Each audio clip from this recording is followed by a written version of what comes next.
real way though. What I've been talking about.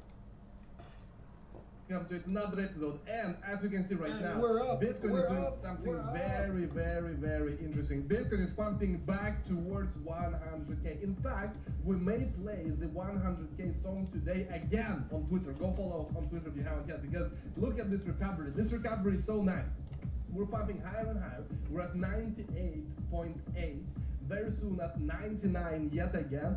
We are repeating history for, I don't know how many times now, 1, 2, 3, 4. I mean, we've been here at 100k so many days now, and we're repeating it. We're trying it again. And at some point, we're gonna break it so hard, guys. I mean, we're gonna pump towards 120, 150. This is the last year of the cycle where the most violent pumps happen. And as you can see right now, for the entire 2025, we've just been sideways. Like nothing has happened. We're just sideways. So that's Bitcoin. Beware of the Bitcoin pump because it is around the corner.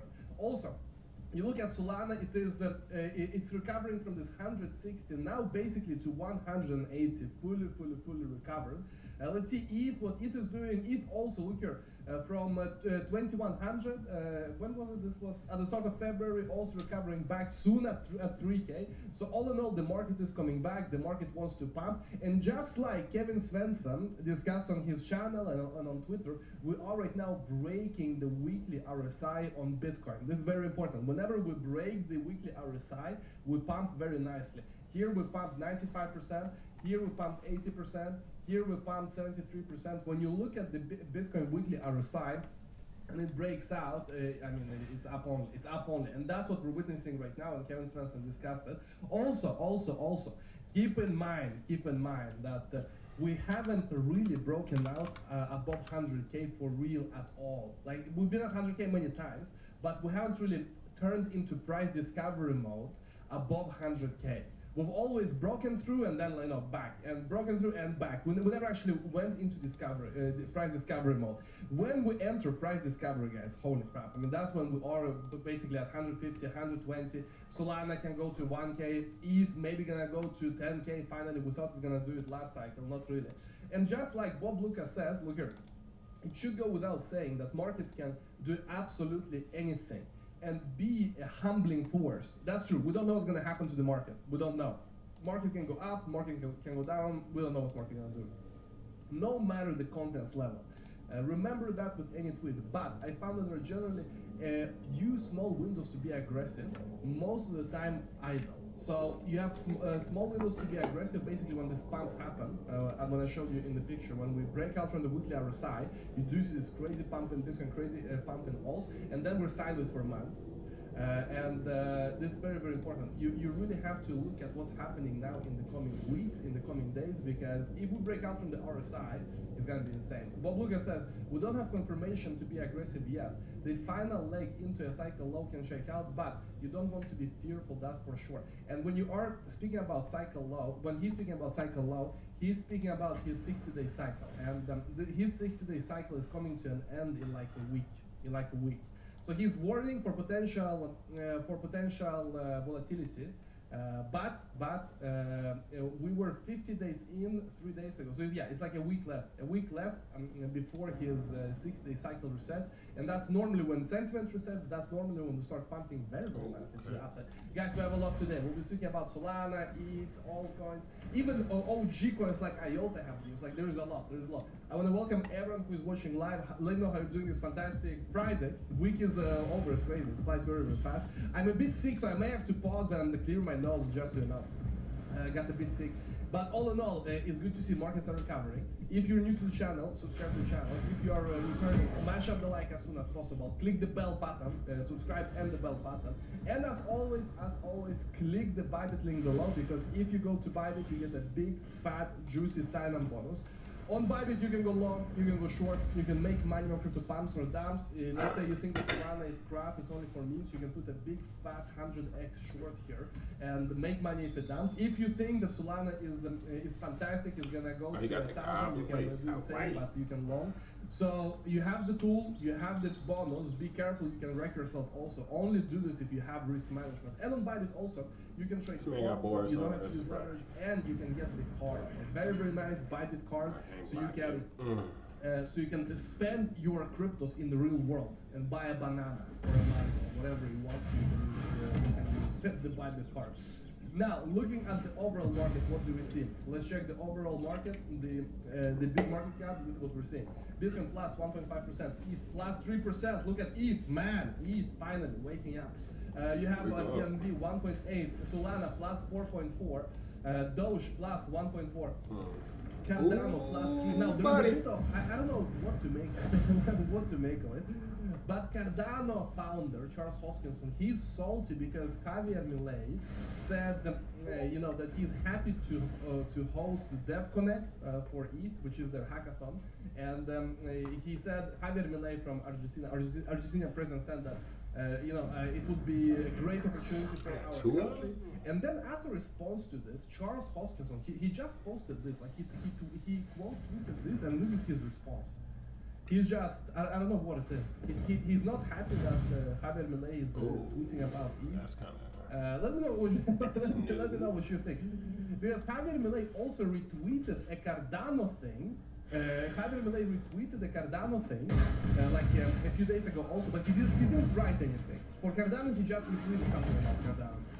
With ETH, Javier Milei said, oh, I'm so happy, this and that, Vitalik, let's go. And now Charles is jealous. It's like high school. He's like, man, I thought we were a thing. Javier, I thought we were a thing. And yeah, it's interesting to read some comments. I mean, obviously, many people are supporting also, you know, oh my God, why they support this and that. They should support Solana. But there was one guy who said, listen, I mean, at the end of the day, you have to level up. Like, you know, at the end of the day, what is it? What is this? I know, breathe in, breathe out. You have to step up the game in regards how the Cardano ecosystem is presented to stakeholders, mainly governments. I've not seen anyone capable of closing government deals. I don't know. What the hell? You retweeted Vitalik? I thought we were a thing. Man. Okay, I don't talk to you anymore. Let's see if Cardano and Javier will talk again, but yeah, there is a bit of salt there. Next, we have Tron plus 4%. Chelik plus 3%. Sui, look here, coming back with 6% pump. Very, very, very nice to see. You have Avalanche plus 6%. I mean, yeah, guys, we're recovering. All the weekly are balancing out. We don't have many records. This one is only one. It needs to recover. ETH has even a plus in the weekly. Let's see how that goes. Next, you have Toncoin, still down on the weekly, Hyperliquid down on the weekly. Mantra pumping like hell, 35% on the weekly. There you go. BitTensor 25% on the weekly. So yeah, I mean, all in all, altcoins are coming back, and that's very, very, very nice to see. Looking at ETH, what do we have? ETH, let's see if it can come back to 3K. It's at 2.8. And looking at ETH, we also have Trump. I mean, the most bullish signal for ETH is that Trump is buying. That's the most bullish signal. They don't have too many other bullish signals right now because they need to scale layer 1, and there is, I mean, I don't see any news about that, how to scale it. But maybe Trump knows something, so keep an eye on that, because apparently he has over 500 million worth of ETH, and he's just stacking and stacking and stacking and stacking. Let's see what's gonna happen, but they are heavily into ETH, the Trump. That's number one. Looking at, and also Argentina, it's another potential catalyst for ETH in case they do something with Argentina, maybe a hackathon, maybe they build something there as well. In terms of Solana, it is recovering from this 160 points to 180, and it's very important for it to get back to 200 quite quickly. So we get away from this area, which was it was support here, it was resistance here, and yeah, we really need to use it as support now. Let's see what's going to happen. And I mean, in the daily Solana land, there's quite a lot of news. We actually contributed with a lot of tech in the last week to Solana. First and foremost, we launched the candlestick API. So if you want to chart any coin on any time frame, you can use Morales API on Solana, and it works also on other chains, CVM chains also.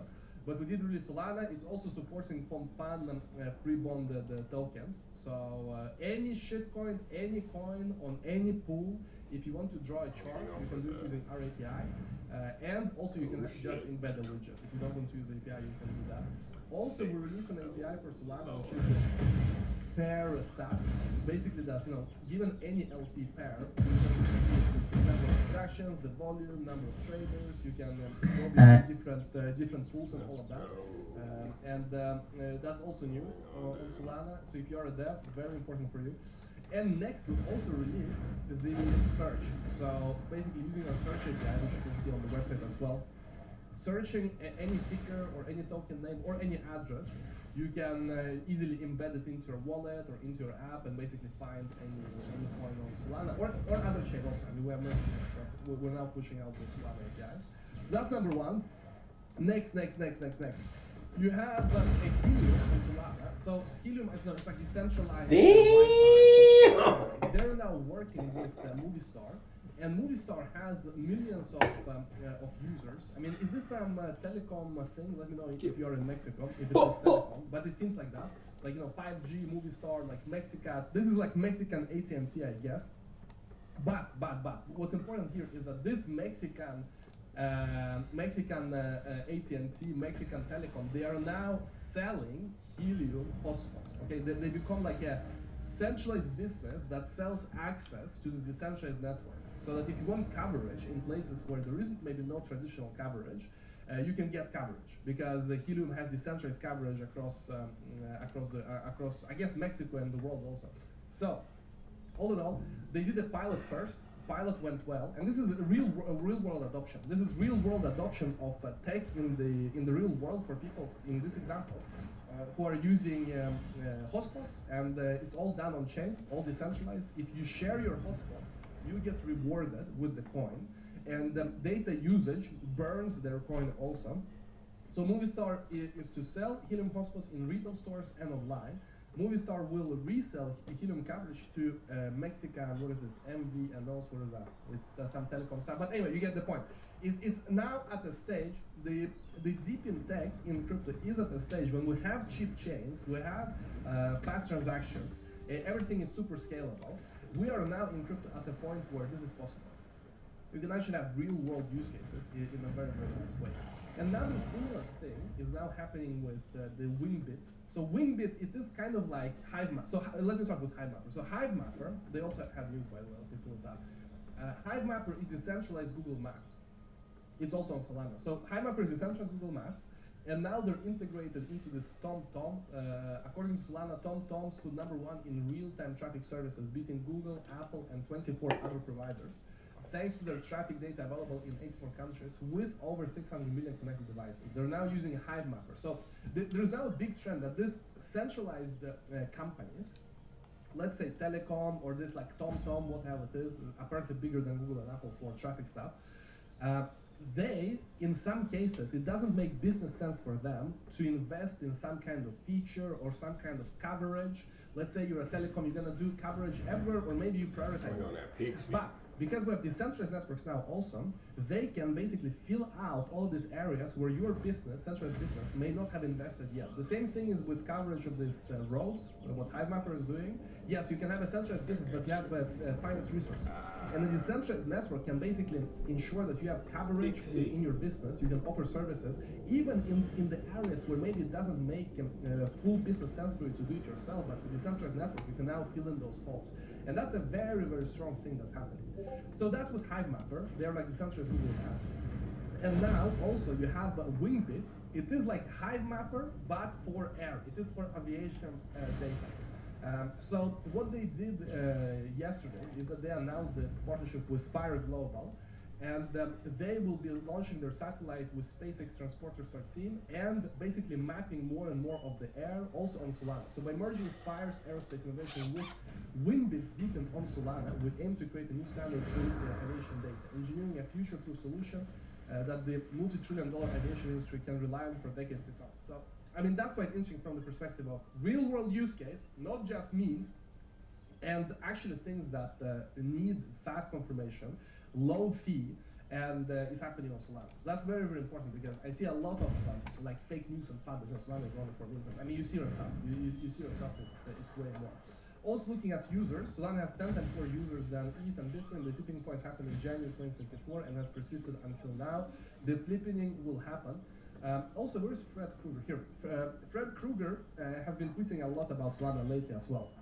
Why? Because first of all, as Krueger research clearly shows, Solana has already won the user wars. 10 times as many human beings are on Solana as on ETH, 5 times as many as on Bitcoin. I don't think this means Bitcoin is in trouble. Bitcoin is a fine fault proposition, but ETH is feeling very MySpace right now. As a guy who created and sold a social network right before Facebook came in and crushed everyone, is deja vu. So what's next? Well, Pam.Fun proved that apps on Solana can grow like crazy. So I predict more of those.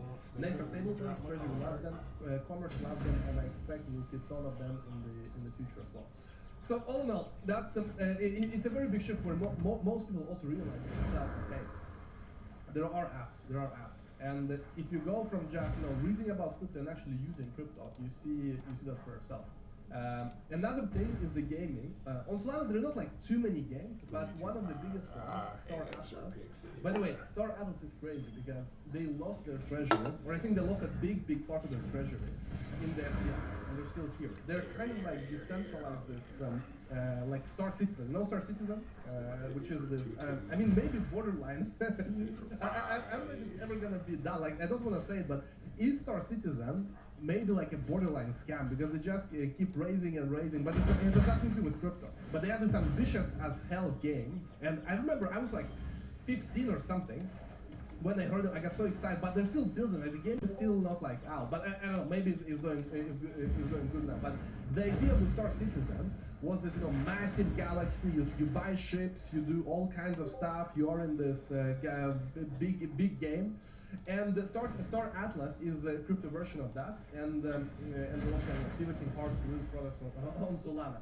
So I love how Solana as a whole has shown during the last days that, hey, listen, look past the memes. The memes are on Solana because it's cheap and fast and everyone trades them. Next.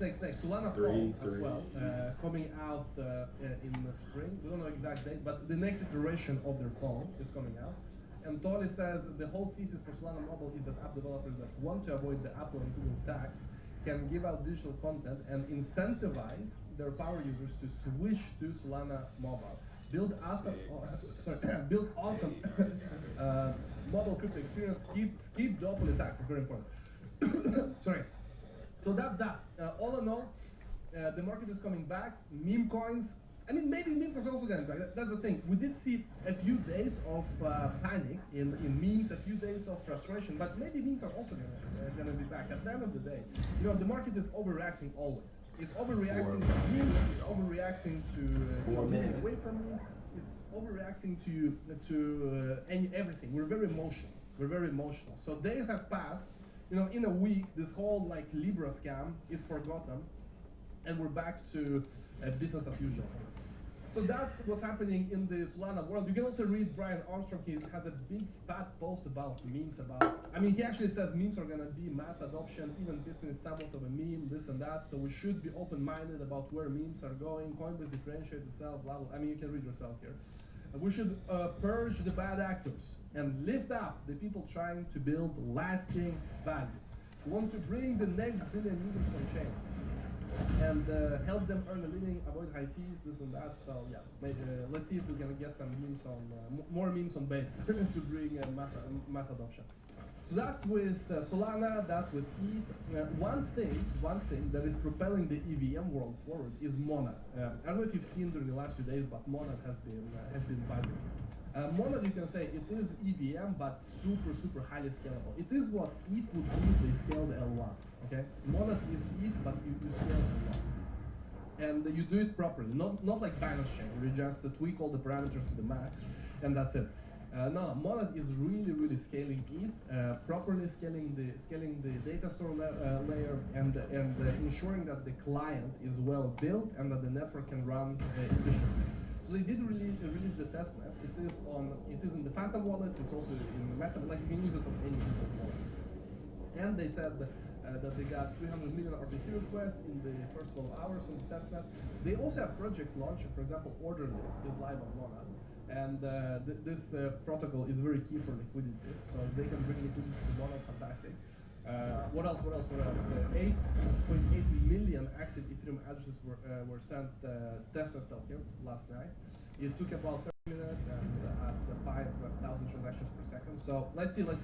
I mean, stuff like this makes me still bullish ETH ecosystem as a whole, because this is ETH tech, but made fast and made scalable on L1. And that's what we need. We need to make scalable L1. That's it. Next. I mean, as I said, also, there are OG coins coming back. You look at something like IOTA. Let me know if you remember IOTA from like 2017. Do you remember IOTA time? Man, it was great. IOTA, holy crap, it was great. 2017 IOTA, many people got very rich. It was insane. It was insane. It was also a lot of drama. I remember interviewing Richard Hart. I remember interviewing David from IOTA. Now, since then, IOTA has evolved a lot, and they actually removed some of the toxic leadership, as they say, and it's a totally different thing now. And during the last months and weeks, they've been pushing a lot. I mean, one thing is that they are integrating both Move VM, so kind of like SUI, and EVM on their blockchain. So you have both EVM and Move VM.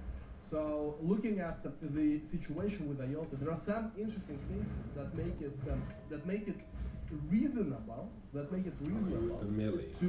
expect a pump if they can execute. Why is it so? Mainly because they have no VCs, guys. They have no VC dumping. Like everyone in IOTA either has already given up their bag, or they're holding here and they're not gonna sell basically ever because they're diehard. Because the IOTA story is since 2017. There are no unlocks. Everything is out on the market. It is what it is, and that's probably their biggest advantage right now. That a lot of other coins have unlocks, and IOTA has no more unlock. Like it's fully unlocked. Also, looking if SUI and Aptos keep moving, it's also good for IOTA because IOTA is Move VM as well. So looking at the coins that move in tandem, because they are doing the same thing, IOTA would be in that Move VM like SUI and Aptos. So yeah, that's very important. And if we reach anywhere near all-time high at 5 bucks, right now it's a long way. It's a very long way, but that's the all-time high. So just to go to all-time high, that's like, what is it, like 20x?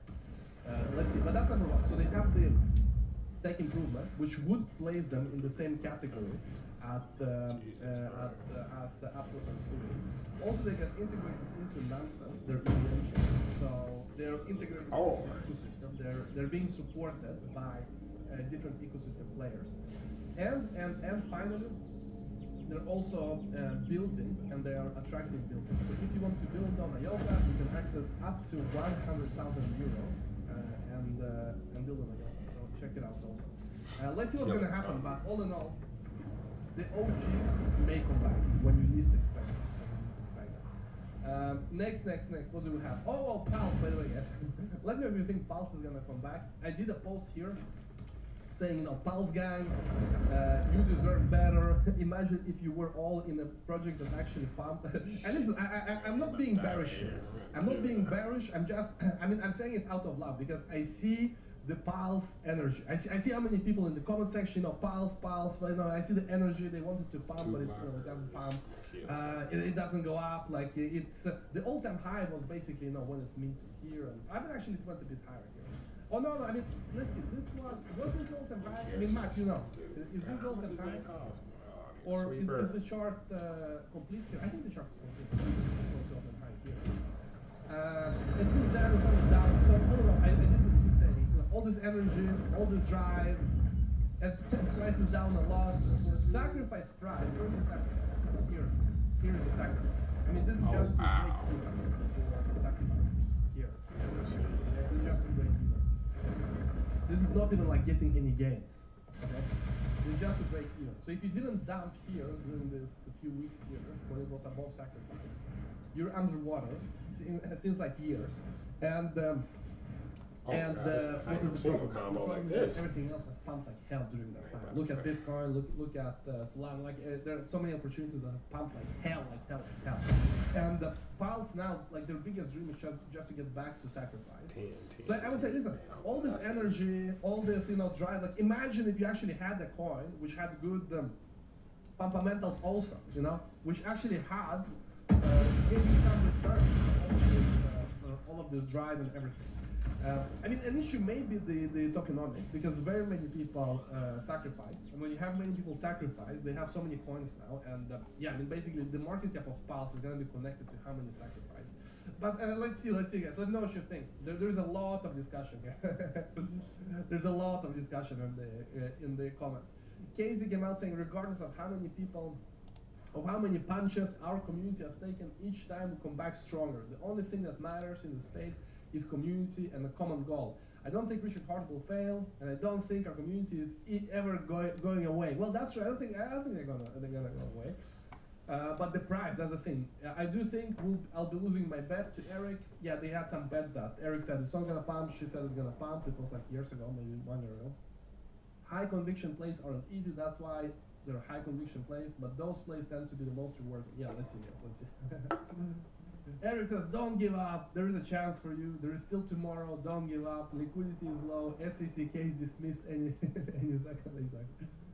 Anyway, and then there was an angry guy. Let me see if I can find. There was a guy who was not mincing words. Who said, Richard needs to do stuff, deliver. Yeah, I can find it somewhere here it was. Anyway, let me know what you think, guys. Let me know what you think about this whole situation. Moving on. There is an interesting thing right now happening in the world of politics. I mean, that's Trump, everyone knows it. But listen to what Elon is saying here. Basically, if you've been wondering why the hell your country is not really doing any kind of migration control or anything, Elon has a theory here, and it's a very easy theory. By the way, Elon, he's in this CPAC conservative conference with freaking glasses. Listen to this. Well, I think it's really important for people to understand that the Biden administration sent any possible money that they could if there was money they could send to facilitate and amplify illegal immigration, they sent it. Okay, they took money from FEMA meant for helping Americans in distress and sent that money to luxury hotels for illegal immigrants in New York. That is an outrage. Yeah. They actually did that.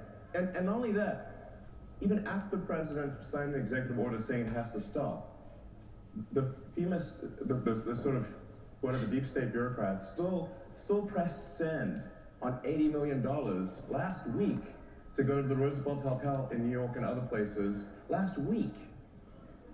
And now they're mad that it got stopped, and they're trying to sue to have it be restored. It's the gumption. You think they're creating a new voter class? Would you think that was the goal when they opened up the borders for 4 years? Create a new voter class, get them citizenship, get them in. Green cards.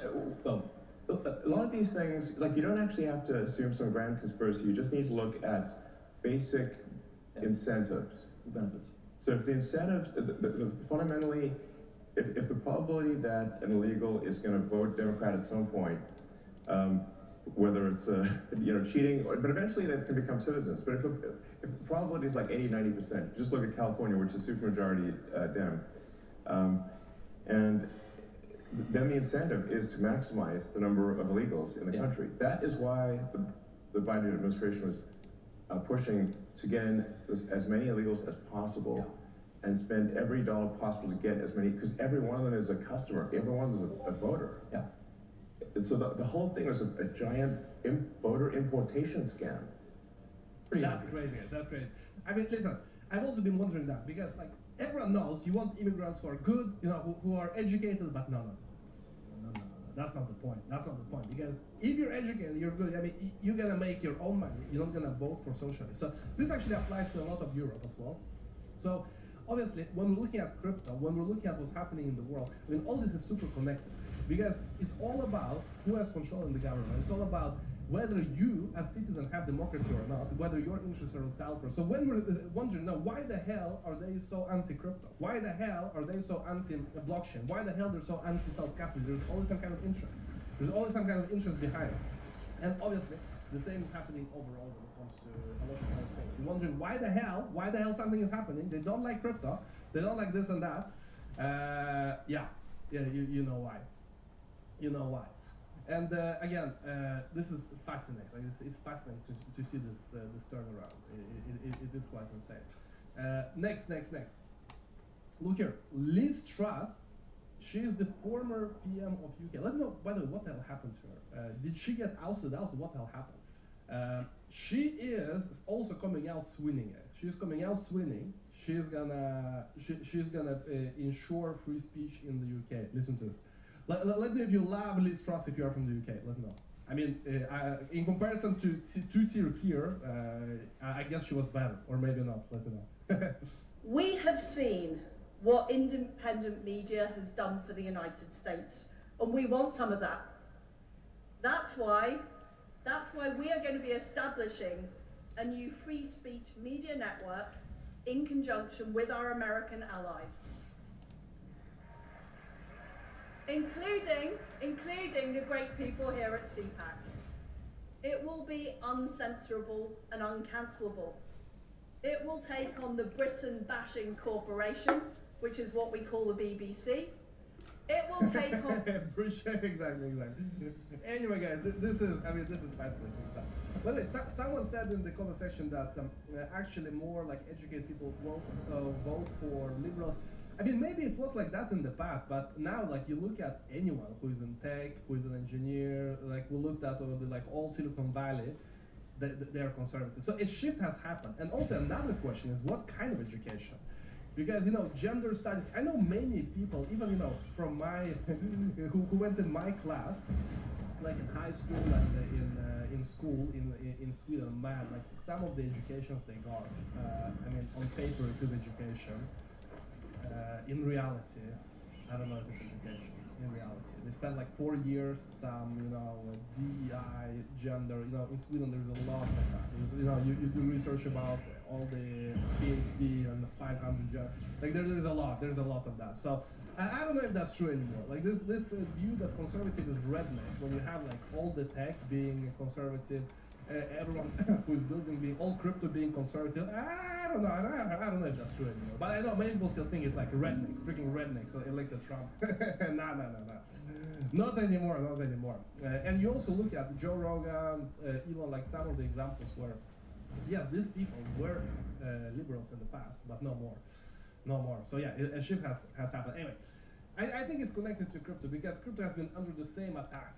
Like the liberal establishment across the world has been really attacking crypto. So I just love seeing the change. With the media, been called the drug currency, money laundering currency, like all of that. So just being in crypto for a very long time, I feel some personal stuff here. Hold that. And personally, I have some vendetta here with crypto. So yeah, it's good that it's turning around. Let's see. Now, look here. J.D. Vance coming out also, doubling down on the whole German situation. Entire defense is subsidized by the American taxpayer. There are thousands upon thousands of American troops in Germany today.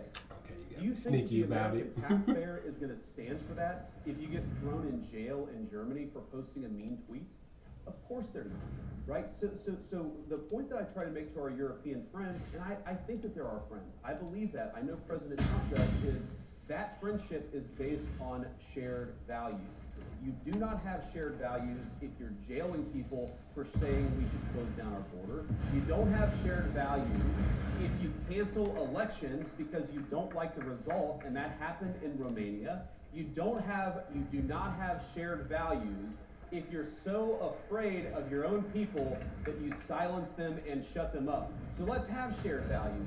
Let's defend democracy. Let's have free expression, not just in the United States, but all over the Western world. That is the path to strong alliances in Europe. Holy crap. Yeah, I mean, this is resonating in the EU also. It's resonating very, very, very much. So, anyway, that's that. I think we captured the gist of it, guys. Like, this is coming back. We're right below 100K. Oh, another thing. Very important. you do have DXY, dollar index. Look here, bam, bam, bam, bam, bam, coming down. We want it to, very important. It's a trend now. It's a trend. On the weekly, DXY is coming down. So, on this note, guys, let's go to Q&A. Questions, answers, debates, discussions. Let's go. And while you're thinking about questions, check out the link below for Bybit. On Bybit, you can launch, short, all get good jazz. Subscribe to the channel if you haven't yet. And let's go. ETH at 50% from all-time high. PLS is at 50% sack rate. Yeah, maybe like that. You can if you want some hopium, you can think like that. Yeah. You can think like that. Yeah. But why do you have Pulse? Have ETH. Have ETH. You don't have to be in the trailer park then, or like you be in this resistance movement. But maybe you want that. Maybe you want that. There you go. There you go. Yeah. I mean that's why we're more I mean it really has to pump, but it's been like that for over a year. So if it pumps, great. If it doesn't pump, okay. Also, like there are other points.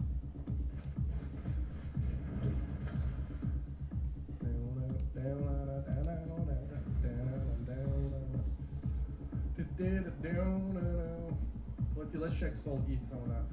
How does it move? We checked some days ago. Yeah, I mean, what's happening on Sol ETH right now, it's like we checked it 2 days ago.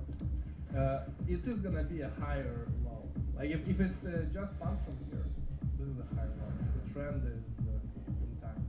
Sol ETH. If it goes below here, then potentially trend is broken. But yeah, Sol ETH is in a bullish trend. And even this dump with Solana during the last week or so didn't create. I only use it once? Oh, my ass is trash. Yeah. So that's Sol ETH. Then another thing is Sol BTC. I mean, there you have a chart where Bitcoin is super strong. Here you have another chart.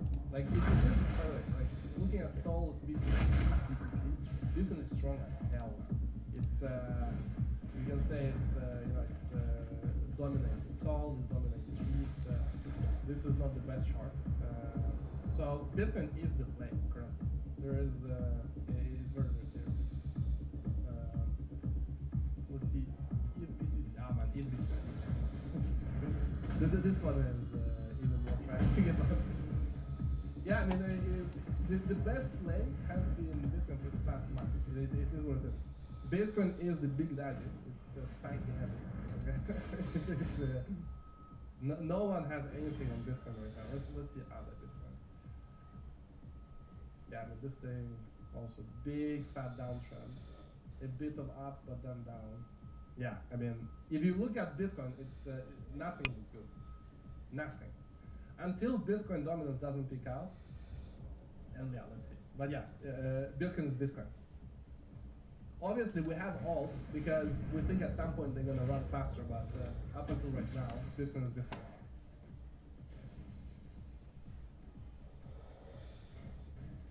And some alts like Solana, they have been running faster than Bitcoin like last week. Let me see where the pump stopped. Like here from 2023 all the way to like middle of 2024. And here, by the way, is where Pump Fund got launched. So maybe that's the issue. Pump Fund launched and then we can break it. Or we're just loading there's a bit of distribution here. It will be interesting to overlay Wyckoff distribution, by the way, on this, because I mean it is kind of like this fake up here. You can actually see Wyckoff distribution, because if I remember correctly, it also has a fake up right at the end. Do like the textbook, let's see, Wyckoff.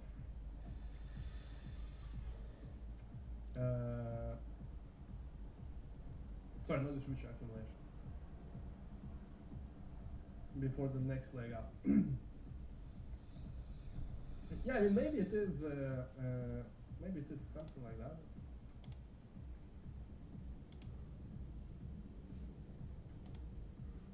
Let's see. You see here, spring. Let's see guys. Anyway, Sol Bitcoin, it is right now not looking too strong. If it is not just one of the Wyckoff event that is 3, bam, and then bam. But we don't know that. We don't know that. We don't know. Also, accumulation normally is after a downtrend, and we've had an uptrend. Let's see. If Bitcoin dominance stops out, then it's gonna run. Currently, Bitcoin dominance is bam, bam, bam, bam, going up. So let's see.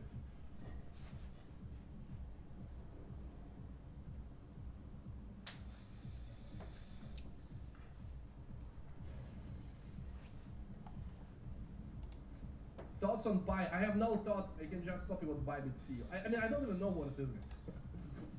Bybit CEO said it's a scam. I like Bybit, so I say also it's a scam. That's it. Check out the Bybit thing. I mean, I have no thoughts. Let's actually see. It's some Ponzi scheme, or what is it? Be careful, anyway.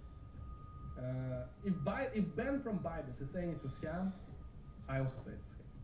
I have no reason to not say it's a scam. Here is the official police warning of Pi from Chinese police. Back in 2023, Bybit had made no listing request to Pi. If project is legitimate straight up, you should support and address this report. But instead, you choose to make up shit and do childish attack with no ground. So yeah, I mean, what is this? Everyone is pissing in the pool. What is this? Bybit is gradually losing its position in the insurance market when CEO Ben posted a bad post about. Oh yeah, it's attack on. But everyone else is pissing here. This picture is. I guess it's supposed to be an attack on Bybit, but this is this guy's. Bybit has no piss in this picture. Is that the thing?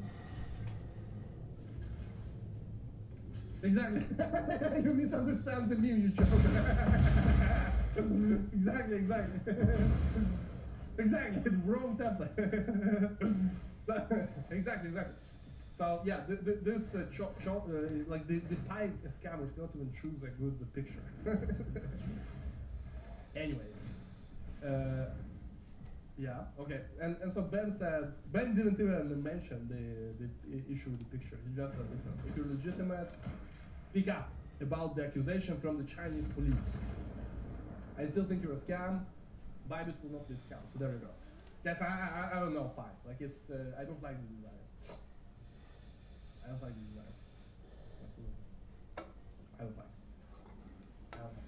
If Ben says it's not a scam, we're gonna reconsider it. For now, I'm delegating to Ben the research. On Pi, I'm delegating to Ben.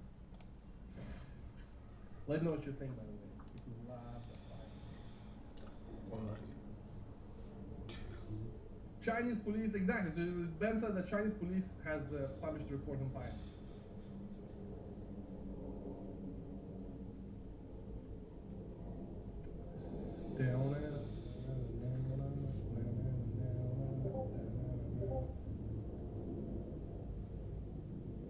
Oh, Clearpool. Let's see. So that's about Clearpool. I see it is a green number.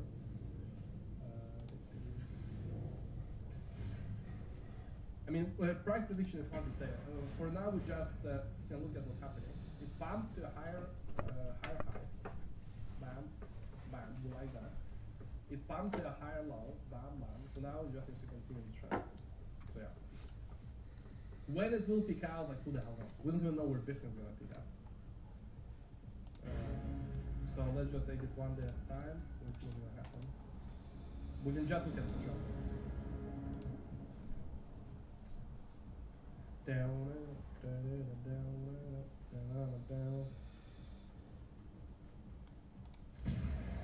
But I don't know if you love running. What's happening on running?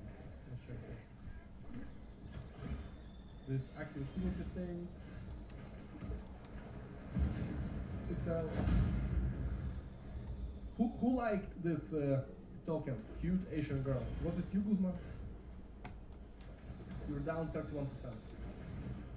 This can star. Yeah, I should be able to do this. How's it on this one?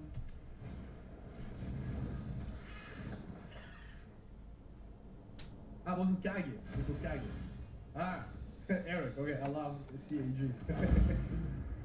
Well, be careful here because liquidity is not super good.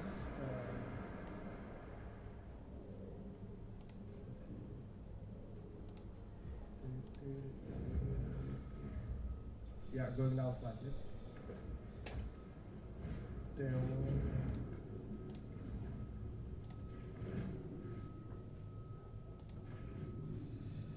Yeah, let's go for an throwing.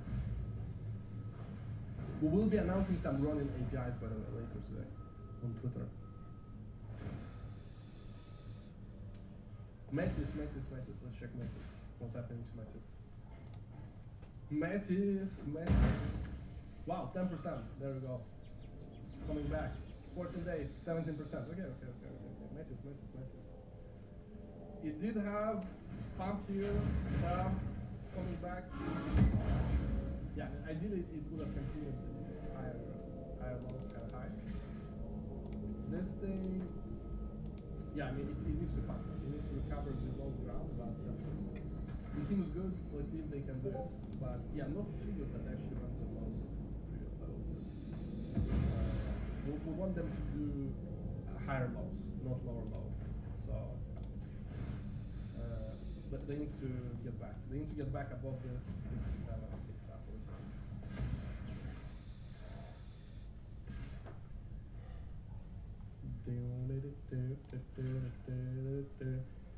Sol unlocks in February and March. You were warned. Yeah, we discussed it 2 days ago. Let me show it. Like, I mean, in summary, all of this unlock stuff is for guys. Let me summarize it again because. Oh, by the way, I need to play another clip later by Ananda. Here. So, I mean, this Sol unlock is mainly fun. It's big fun. Why? There are two dimensions why big fat fun. Number one is the fact that 2.2% is gonna unlock, but it's gonna unlock not from the early investors. It's not gonna unlock to like the insiders. It's not gonna unlock to someone who got it for free. It's gonna unlock to funds who bought it from the FTX bankruptcy. So they bought it at a way lower price than Solana is now, maybe at like $90 or $80. But it's not, that the team gets it or like some insider, some advisor gets it. Because when advisors or like team or early investors get it, who bought it at basically zero, they have infinite P&L, they have infinite gains. So for them, it makes perfect sense to dump a bit because you have like infinite gain anyway. So you dump and then maybe you wait with like a portion of your coins. These funds who will get it now unlocked, they bought it not at zero. They bought it, I mean, they have like 2x maybe or 3x on it. So they don't even have a lot of gains here. So that's number one. And that is in contrast to things that are happening every day that no one cares about. Sui unlocks 2.6% in a week, and this 2.6% is gonna come from token unlocked to insiders. Basically, this is not coins that anyone bought. This is just new coins that are unlocking. So they have basically zero cost basis, and it's more than the Solana unlock. And the Solana unlock again, it's like barely a 2x gain for these funds who bought during the bankruptcy, and no one cares. So like there's twofold. Like this is in Sui, it's worse in twofold. It's bigger percent, and basically infinite return on these coins. Here is lower percent and very limited return. INA unlocks 3% in a week, no one cares. Starknet 2.5% in 3 weeks, no one cares. Aptos unlocks 2% in 2 weeks, no one cares. And many other big cap examples. Another one is Optimism. OP coin also unlocks like 2% in a week, no one cares. So people only care because Solana is successful, and they want something bad to say about it and have some narrative. But here's by the way the Optimism one. It's basically 2% is going to be unlocking in 1 week. So percentage-wise, it's quite low unlock in comparison to others, and also P&L-wise on this coin, it's not that high P&L. Return on this is it is return. Like they bought it maybe at $80 when in the bankruptcy proceedings. So there you go. I mean, I can explain it, but some people they don't want, they don't care. they just want to repeat the narrative. So I cannot do more on this. And likely, you know, in Solana normally unlocks are widely used normally because the last big unlock was in 2021 before the big pump, and everyone's super scared. There was a similar one in 2022 when people were saying that, oh, you know, FTX has collapsed, they're gonna sell Solana, like everything's gonna go to zero, but that's not like the bottom of it. Anyway, let's see. Let's see what's gonna happen there.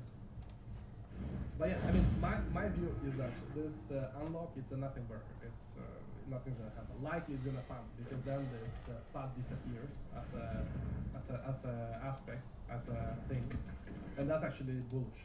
So yeah, let's see. And this fear, by the way, is already priced in. With that, like, you know, Solana peaked at 260 like a few weeks ago. Now it is 180. So you can say maybe it's already priced in. Because the narrative, even though the narrative is wrong, it's still a narrative. And does it scare some investors? ZA, I'm part of the Sol FTX estate buyer. Won't be selling any of them. They were priced at 120. Exactly. And this is what I mean. This unlocks people that get them is not even that big of a game. So this guy, ZA, saying that he's part of FTX estate, won't be selling any of them. Yeah, exactly. So there we go. Pudgy token still move. Yeah, I mean, I believe in Luca. Let's see what's going to happen, but I'm bullish. I mean, everywhere where there is like a founder that I know, whether it's Luca or Elio or Super, I'm bullish. Because they work every day. I know that they're serious. So it's super bullish on like I'm super coin bullish. Let's see what's happening there. Even though they've been under pressure. Yeah, I mean, super basically raised a lot of days, a lot. But I'm bullish because it's Elon. He's working every day. Then Pengu also down, but I'm bullish because it's Luca, it's Penguins.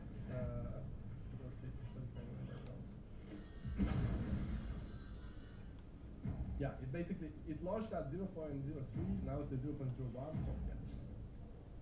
I haven't dumped any, because, I mean, a lot of them you get for free. And to disrespect the founder, the project by dumping early on, it's not my style.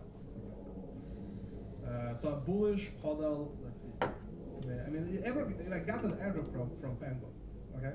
Everyone gets it. If not everyone, but if you have Patch Pen, you get an airdrop. And yeah, at the end of the day, your on-chain reputation is important. So you get airdrop, you insta JIT it. Not good. Because listen, this industry is still early on. Like it's a lot of things are gonna happen. And to insta JIT the airdrop, like it's not my style. It's better to build up reputation, on-chain reputation. Like it's important. It's important. So let's see what's going to happen to that. How did you decide to build Morales?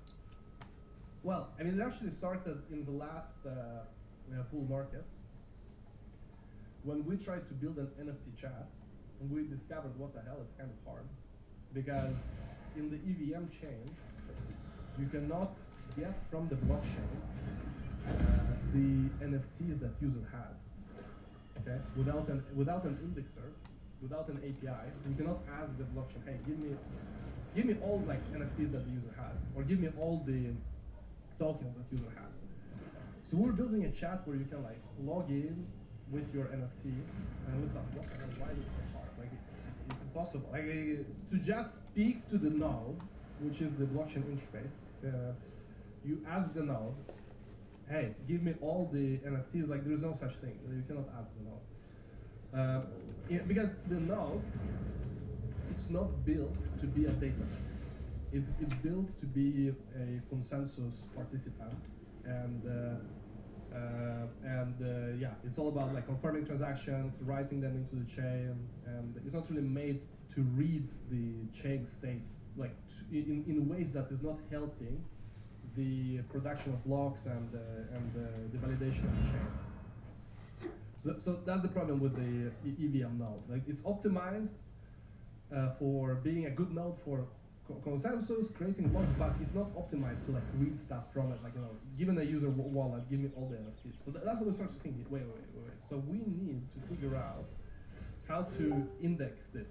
And at that point, there was no NFT API. Like now it's a few, but our NFT API was the first one on the market. So we built this one. You know, you get NFT by wallet, get NFT by contract, and then like Alchemy and others did it as well. So that's really how it started. When we realized, wait.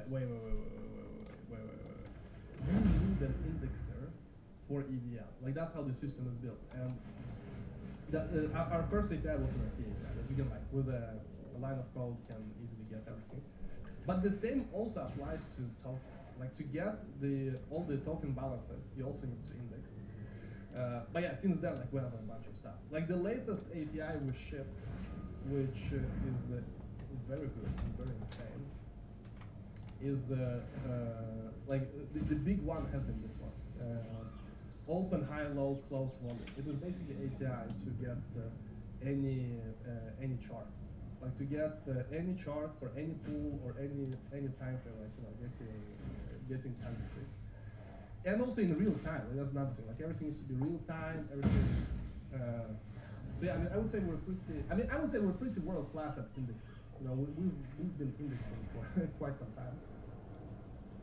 And yeah, I mean, everything you see here on the website is our indexing. It's been a ride. And listen, we're only starting. Like, there's so much. The next thing we're gonna bring to Solana, which should be next week, is the holders. So for example, today, like you go here, you don't see this in-depth holder view on Solana. If you go to EVM, you have in-depth view here for holders. Like the supply distribution you have, the holder acquisition you have, the holder trend you have the holder chart in real time. Like this one is actually interesting because you can go to like the minute view, the minute chart, the second chart, and you can monitor everything, like literally as it comes in, even on the second chart.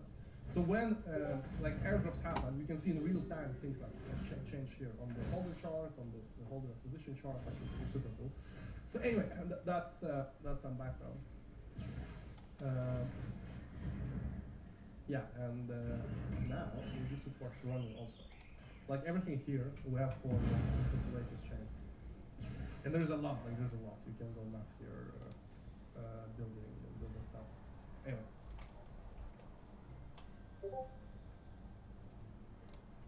Will this help to see what's going on with the market makers? Yeah, I mean, I think so. One thing we will launch very soon is the sniper. That one is going to be very key in terms of seeing the insiders. So on each coin, you're going to see all the snipers. And snipers are those that bought in the first block when the trade started. And you can see how much they have, how much they hold, and so forth. So that's going to be, that's most relevant for on-chain stuff. Market makers, that's more for seeing where the funds go. We're going to come later. We're going to have the flow chart of where the funds go. But in the short term, we're going to have the sniper feature coming out very soon.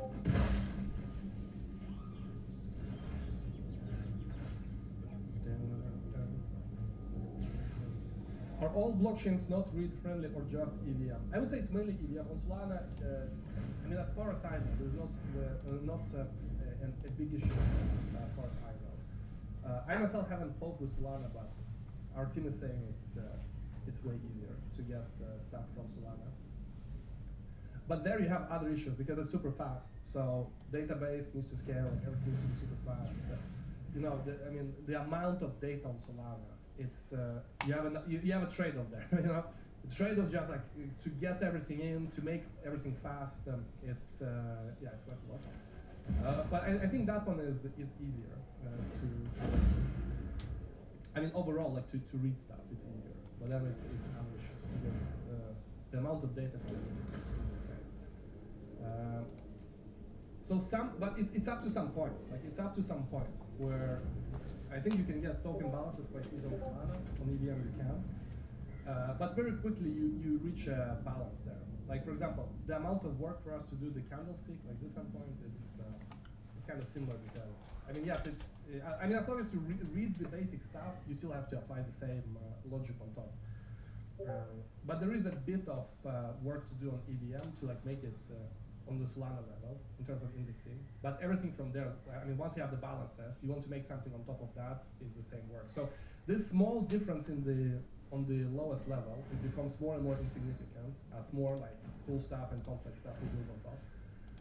But yeah, when you are starting out, you're gonna see man on EVM. If you want to build an index from EVM, you're gonna see man. You get an index from start basically. And there are not protocols for this like the graph, but it's not really working that well. The graph was meant to be like a solution for this, and it's essentially the matter that no one's using it really. It's because when you build something serious and you run your own the graph node, man, it's super hard because you still have the same issues. You can run the graph, but you still need a big database. Like your database needs to work. Like the graph is just a standard for digesting data, but ingesting data, but still you still need the whole infra behind it. And there's no really good like decentralized network that the graph is running that was supposed to be this decentralized solution. In reality, everyone who uses the graph, you basically run your own indexer using the graph template, and it's not even good in most cases. Like for example, to build something that gives you all the tokens of a user, I'm not even sure you can use the graph for that, because the graph is around specific contracts. So if you have like your contract, and you want to index stuff in your contract, let's say you want to have like aggregate volume or aggregate something with your contract, you could use the graph. It's very like contained the scope.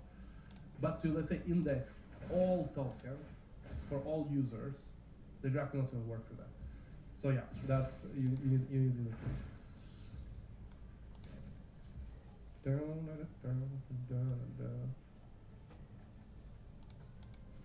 Sol unlocks is by the news. I think so, yeah, I think it's by the news. Bonus length, holy crap, we're above 1 hour. There we go. Guys, on this note, smash up the like. Big shout out to Kuzma for time-stamping us today.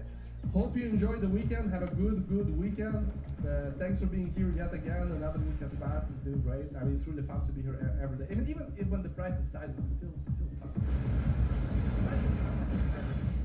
But it's only fun because you're here. It's only fun because we're through this together.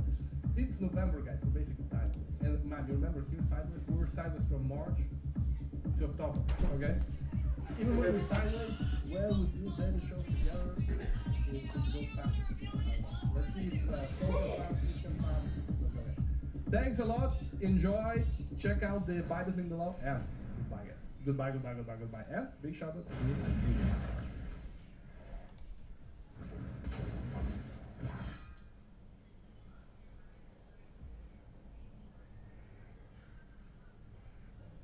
I'm going to tell you some of the ways the universe will end.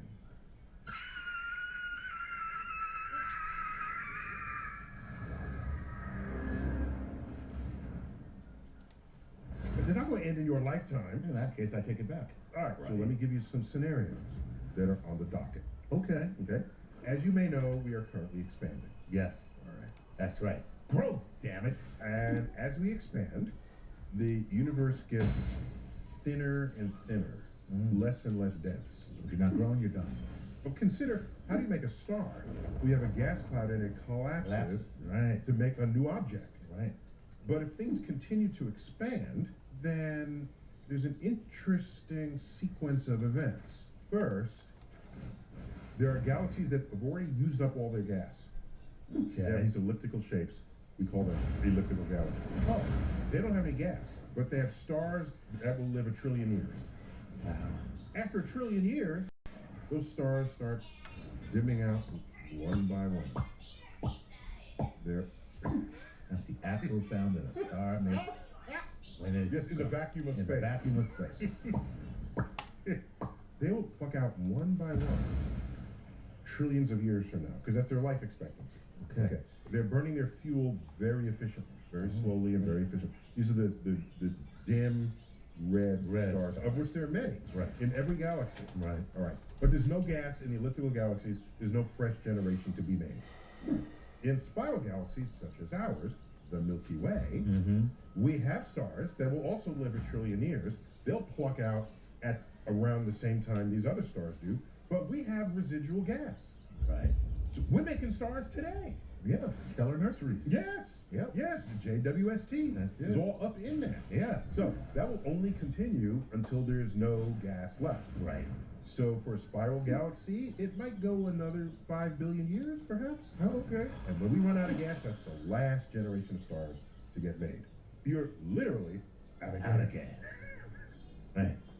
That's when the universe makes this sound. Oh, by the way, in the distant future, as we continue to expand, galaxies will expand beyond the horizon that we have established from our location here. Mm-hmm. So what is that horizon? That's where they're moving away from you faster than the speed of light. So their light tries to reach you, But it can't. It can't. Wow. All the energy gets sucked out of it.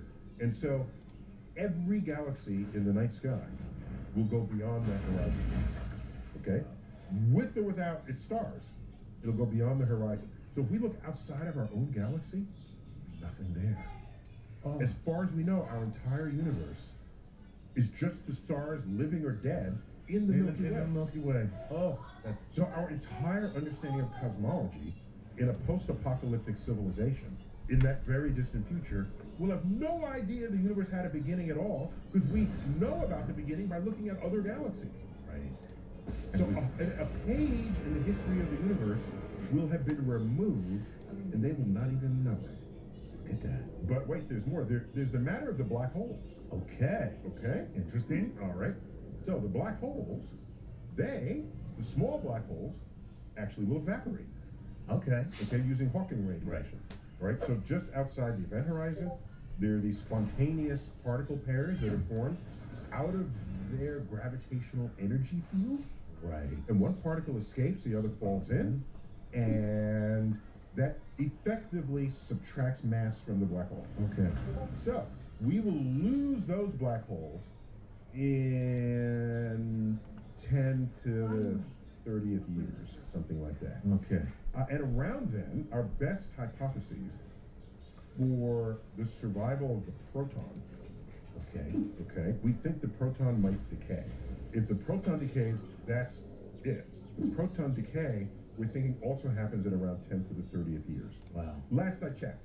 It could be maybe 10 to the 32 years. Right. But that's around where it is. But who's counting? But who's counting? Factor of 10 or 100. Factor of 10 or 100 who's counting? But we have factors of trillions and gazillions. Right. All right. That means the structure of all matter, which is our foundation, is on the nucleus composed of protons and neutrons. Right. But free neutrons decay. Right. But protons are the stablest particle we know. They're gone. Right. Okay. Well, that's it. Wait. There's the supermassive black holes in the centers of galaxies. All right. They take longer to evaporate. That's They'll still be there. Right. They don't just go away just because the universe expanded every other galaxy out of it, and just because all the stars died. How about those? They take 10 to the 100 years to evaporate. Wow. You can do the math on it. No, I can't. This is what we fail to realize. You know what 10 to the 100 is? What number that is? 10 to the 100? Yeah. That's 1,000. 10 to the third power is 1,000. Yeah. 10 to the 100th power, that's a Google. I did not know that. So that's a lot of years. That's beyond a lot. Okay, that's a lot of years. Yeah. All right. So all matter is just scattered evenly into the vacuum of space, whatever's left of matter, and the universe dies.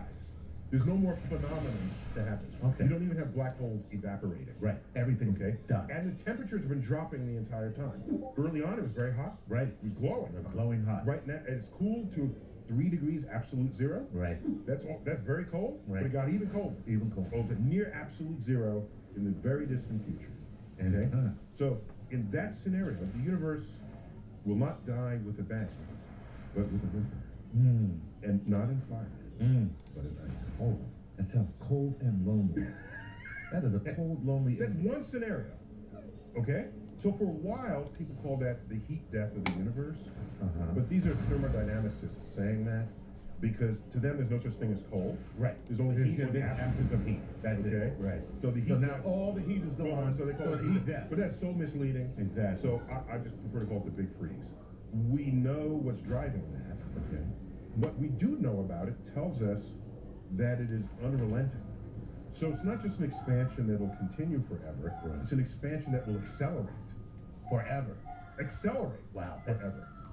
Because it is a property in the vacuum of space. That's what we call dark energy.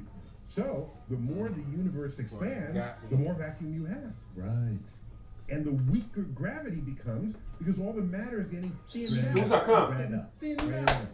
Musa, come Like down. butter on hot toast. All right, so you can do the math on this.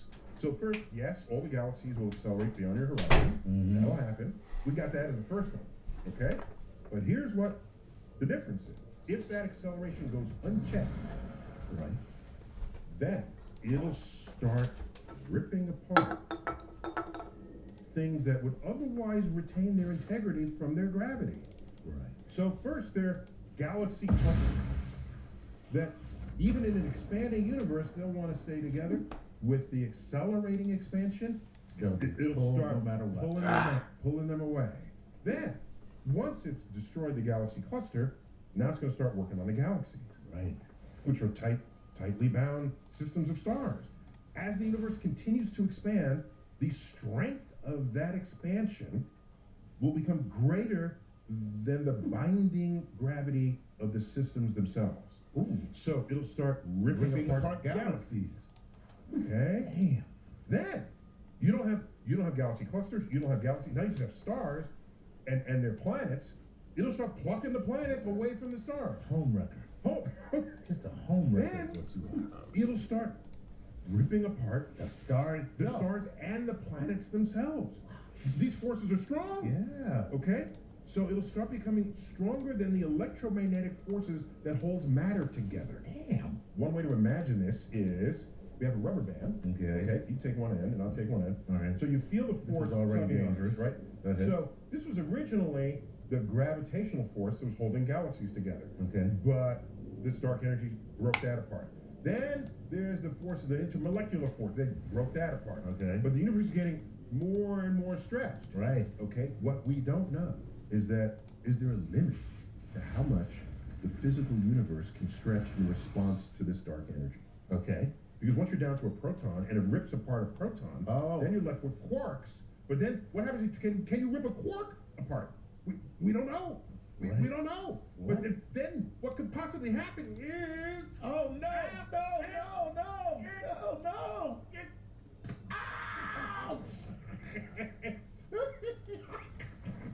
So we call this the Big Rip. Oh, look at that. I hurt you. Yeah, I'm sorry. this is Look at that. look at that. Yeah, look at You that. got like a I red got a spot nice up. little welt. I'm sorry about that. Contemplating the universe's end may feel distant because it is.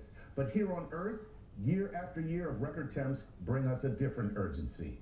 Is our planet inching towards uninhabitability? Well, where there should be no debate, skepticism towards science, I mean, come on, is driving a wedge into our society. Well, we are grateful for today's sponsor, Ground News, and their mission to bridge these divides. Created by a former NASA engineer, Ground News gathers worldwide related news stories in one place so readers can compare coverage. Take this article about how food prices could further increase due to climate change. You can read along at ground.news/StarTalk. Just by reading this story summary, you'll see that researchers analyzed historical price and weather data from 121 countries between 1996 and 2021. Ground News not only provides you with all the outlets covering this topic, but shows you how factual each source is, as well as who's financially invested in them. And if you scroll down, you can compare headlines from different perspectives and see how certain outlets frame the story. Are we headed for catastrophe, as new scientists suggest? Or is inflation simply being driven by climate change, as The Hill says?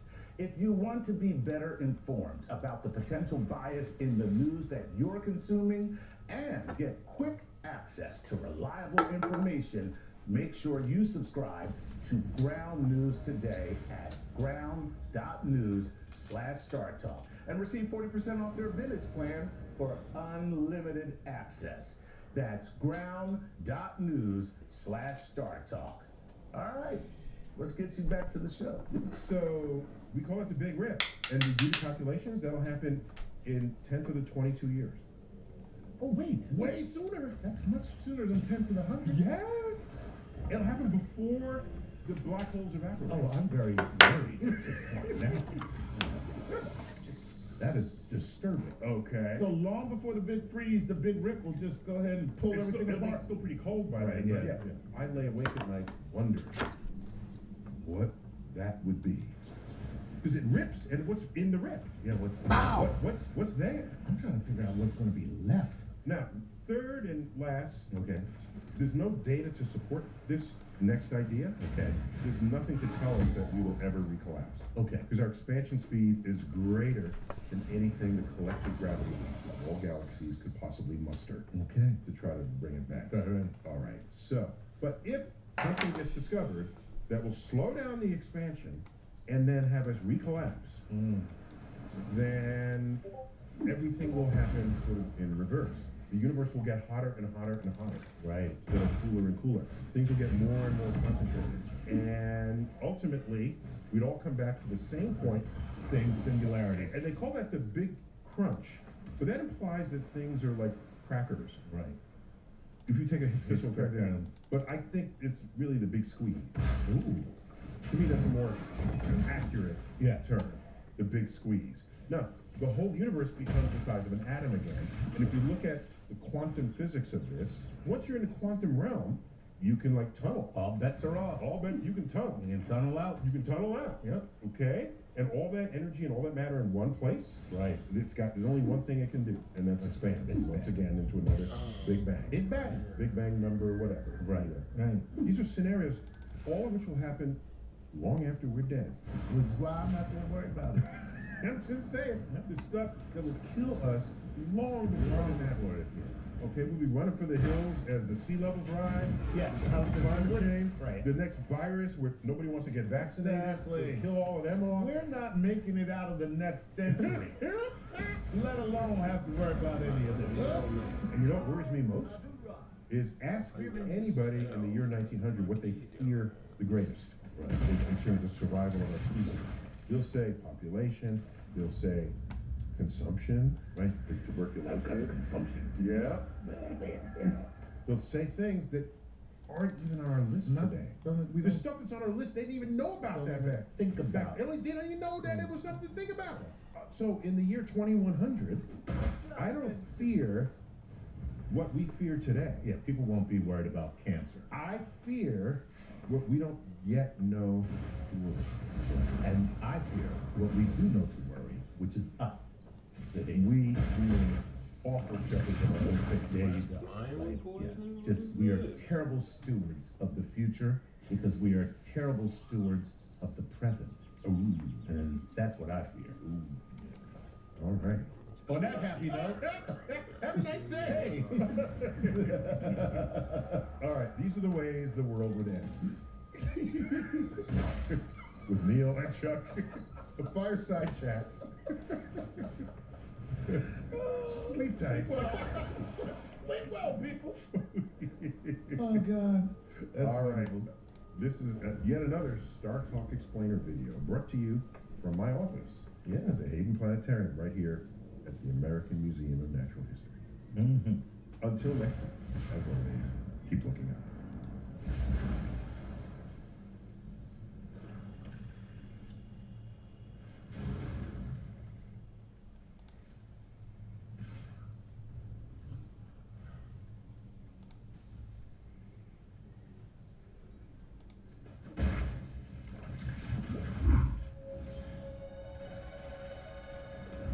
Chuck.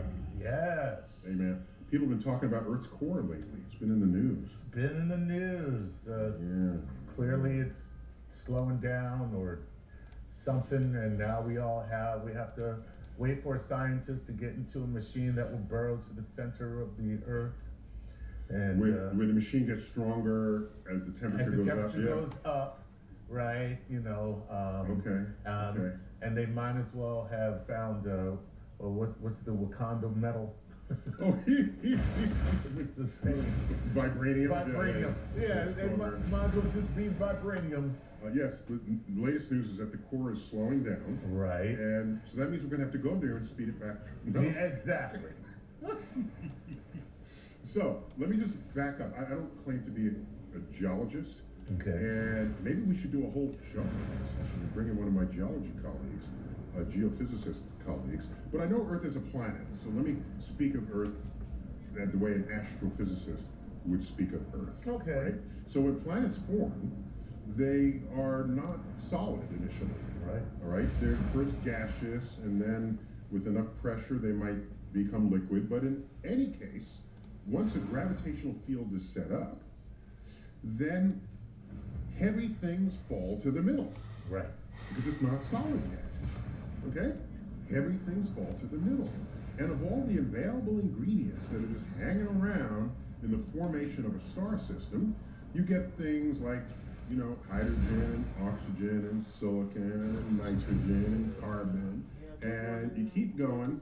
And as you get to the heavier elements in the periodic table, iron is very common in the universe, and nickel.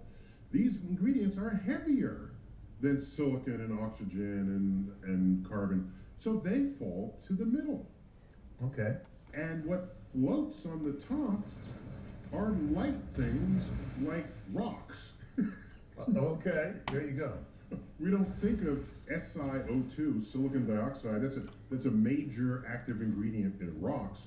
We don't think of them as light. We think of rocks as heavy. Right. But they're the lightest thing going on Earth when Earth is forming. And they all float to the top. So our crust is made of light, solid ingredients, and everything below it is made of heavier ingredients. Like a delicious metal pie. Metal pie, exactly. So nature pre-sifts the ingredients. And what's interesting is protoplanets that did this and then solidified, protoplanets might get slammed later on and their bits and pieces break into asteroids. So some asteroids are made of crustal material, others are made of core material. Gotcha. So asteroids made of core material are pre-sifted heavy elements, such as, like I said, iron and nickel, gold, silver. All these heavy elements are pre-sorted for you if you select a metallic asteroid versus a rocky asteroid. Right. Okay, now there's more of the rocky stuff than of the metallic stuff. So most asteroids are rocky. Some asteroids are metallic, and that's what we have. So now we have Earth, which was thankfully not broken apart. It has retained its integrity. Okay? Okay. Oh, by the way, there are transition zones where the metals are trying to descend, and the rocky stuff is trying to ascend, and by then the Earth froze. Solidified, froze for its whatever the ingredients are, solidified, and it's stuck in place. And this is how you get like these, or what do you call these? Deposits? These lodes, these deposits, okay? They can be trapped in places, frozen out from whatever was going on previously, all right? But the bulk of those materials have separated. Gotcha. Let's make that clear. Okay. Okay. So now, Earth has retained heat from its past. Okay? And from the formation heat. It is still trying to cool down. Right. All right? Mars is smaller than we are, and so it has more surface compared to its volume. You do the math on that, it turns out to be correct. And the more surface you have, the more you can radiate away your heat. Gotcha.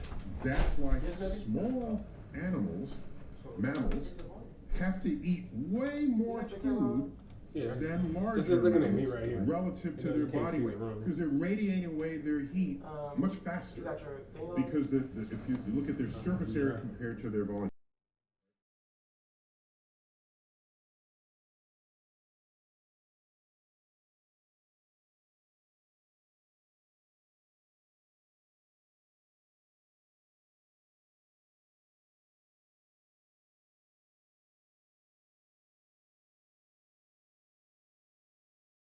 Nah, there's enough for everybody. Yeah. On the crust, which is cooled solid because it's touching the outer air, we're floating on this plastic liquid mantle. Oh, the lake of fire. Okay, and so we are floating, and that's how you get continental drift. Right. And occasionally, that mantle can punch through, and you get a volcano. Nice. So you get earthquakes and volcanoes from a lot of this leftover heat. But let's keep going down. Okay. Down. And now the mixture in the earth is changing. Mm-hmm. And it is so hot, the iron has liquefied. So the outer core of Earth is liquid iron. Damn. Okay? Sorry. That's how hot it is. That's gotta be hot.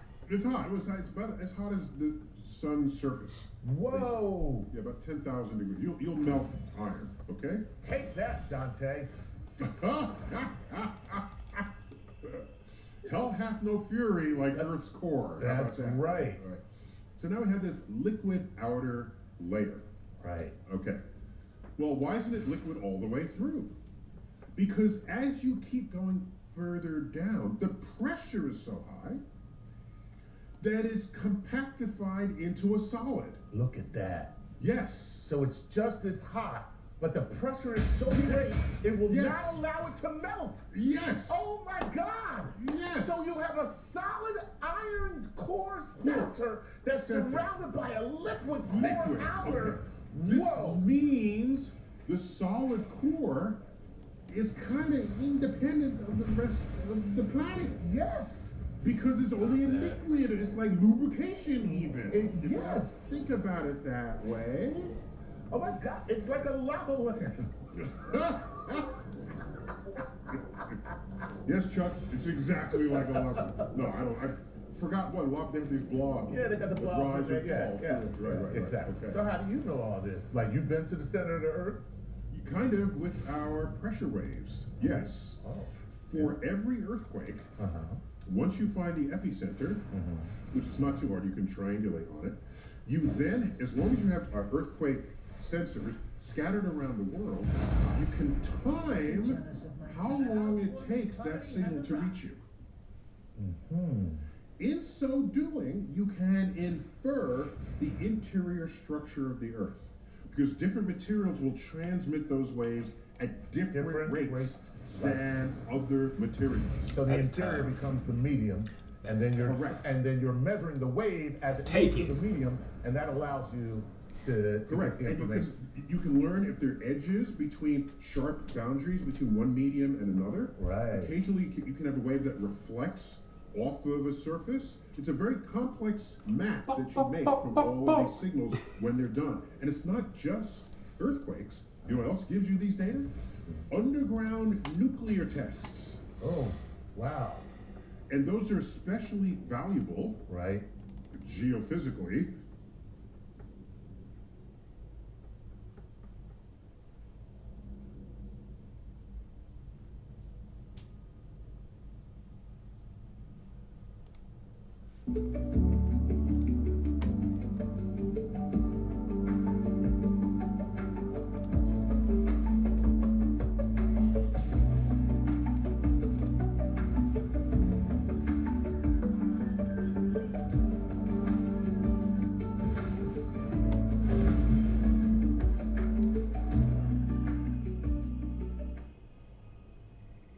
Peace to the saints. Ah, here we are, ladies and saints. We got a funny one. You know, my grandmother used to say, God doesn't like ugly. And what that means is that, you know, some people call it karma, which clearly does not exist, because if you look at the life of the bull who used to run Germany, you know, leading up to World War II, he actually had quite a nice life. So karma's not real, but often you do evil, it's going to come back to you. This is a funny one to me because you find a lot of these deviants, and we're consistently dealing with devils. I mean devils. You think the devil is down below. You think demons are fictional creations. No, they are walking among us, appearing to be human, though they are not. they are wicked. So these are devils, meaning evil. Everything that they are, everything that they do, even the good things that they appear to do, all add up to evil. We're going to talk about Adam 16. Yes, we're referring to the fellow who has publicly been known to take sexual advantage of females, even those that are underage. Yes, we're talking about him. The same guy whose wife is an adult film star. Yes, the guy who claims to be a multi-millionaire, but uses his woman's body to get more money, and also has now scammed his own fans with a crypto scam. Yes, that guy. But I want to redraw your attention to something that is very consistent. There is a such thing as good, and there's a such thing as evil. What you have been taught is good, you don't fully understand. What you've been taught is evil, even that you don't fully understand. You think you believe in all this imaginary stuff. The devil has two horns and a pitchfork. Nonsense. There are devils on earth. This person is one of them. And they usually have a certain number of habits. They're not clean people. They look like degenerates. They have health issues. They are sexual deviants. They engage in alternative lifestyles, strange practices, other than the normal heterosexual practice of intercourse, that leads to procreation. These guys engage in filth. They'll do anything for money. They're exceedingly greedy. These are the habits of devils, So, oh yeah, and they're liars. Oh my goodness, they lie. And lies really work best on good people because we assume that others are like us. Integrity, speak truthfully. So let's get into it. This is really bizarre. Oh, it's so bizarre. And you're gonna look at him like, Mark, that's so ironic because they tried to lie and accuse you of this, but this is what they're doing. Oh, such a pity. Such a pity. Here we go. Oh, let's look at what the devils have been up to. Let's take a look-see. This looks like the 16th National Asset Monthly Crypto Scammer. Okay, he was recently involved in a crypto scam. Another thing I want you guys to notice, and for those of you who perhaps don't have the experience, in my case, I ran a program with a lot of medical professionals. If you look at how tight this boy's eyes are, he had upper bleph, I believe this is called upper bleph surgery, and so it causes your eyelid to really stick to your eyeballs and also indent here as opposed to hanging over and showing age. That's why his eyeballs are so freaking tight, because he's had that surgery to conceal his age and make him look younger than he is. He still looks old because he's a drug addict, you see. And those who abuse drugs, they're going to look very worn out because the drugs have really fried their neurochemistry. Another thing is this guy's definitely like a Colombian whore, in as much as he essentially goes and gets a bunch of surgeries so that he can look more appealing, even though he's just an ugly average, a below average looking white guy. He's just an ugly below average looking white guy. But he wants to look, he's a plain face, like plain face, ugly, below average looking white guy. But he wants to be special. We all want to be special, don't we? So he gets all these tattoos, and then he gets the hair surgery, the upper bleph surgery, and all this stuff. It's really just a pity to see these sick animals, devils. Shout out to Jude, the very first person to support. He writes, "Peace to the Saints' tuition." Saint, what do you think of DOGE, Department of Government Efficiency? Would you consider doing a video on your honest opinion? I want to do a video on DOGE as a concept, but in short, so far so good. I despise Elon Musk. I think that he is a great devil, and he reveals his true nature bit by bit. He also comes from a devil's seed. His father impregnated his own daughter. This is factual, and he admits to this. So Elon is a devil, and he comes from the seed of the devil. This does not mean he's not clever. Many of them are, the most effective ones. And I think so far so good on DOGE. Certainly Trump will have to be mindful of Elon doing too much. And we all also have to remember this is a place called America, and Elon is not an American, he's a South African. And I don't want that to ever be forgotten, but it only shows how racist we truly are, all of us, in as much as we forget that Elon's a foreigner because he has white skin.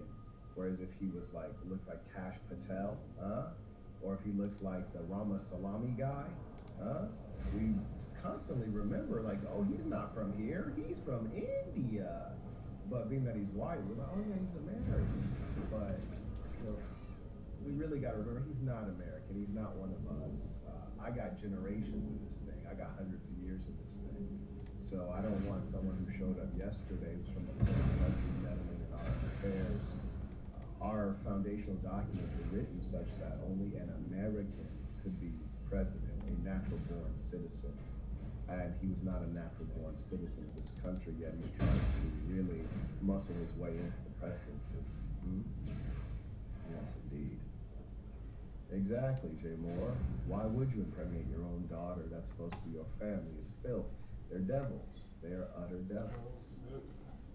And where he apparently tricked a bunch of his fans into investing in his meme coin. First ever meme coin. That he recently dropped, and wait till you hear who the ringleader is of this devious plot, this scam. I don't want to say exactly who it is. What's this?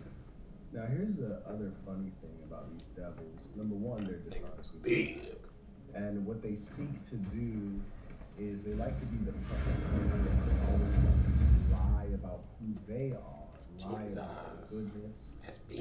I ain't never seen that big. Really do that effectively, their evil deeds, they have to blame someone else. It was someone else's fault. Someone else was the mastermind. Someone else was controlling me. They came ignorant. It's quite fascinating. You know you're dealing with devils. Even when Elon Musk did what some would call a Roman symbol, flag by the devils who run Google. But when he did the Roman symbol, which is a racist symbol going around the world, and he did it 2 times in a row. Everyone tried to say, oh, well, he's autistic.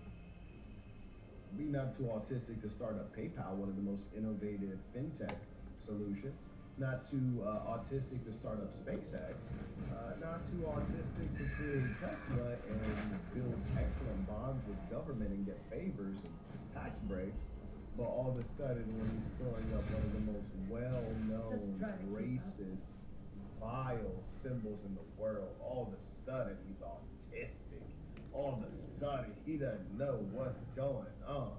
All of a sudden he too dumb to know what he's doing. No, you're a devil.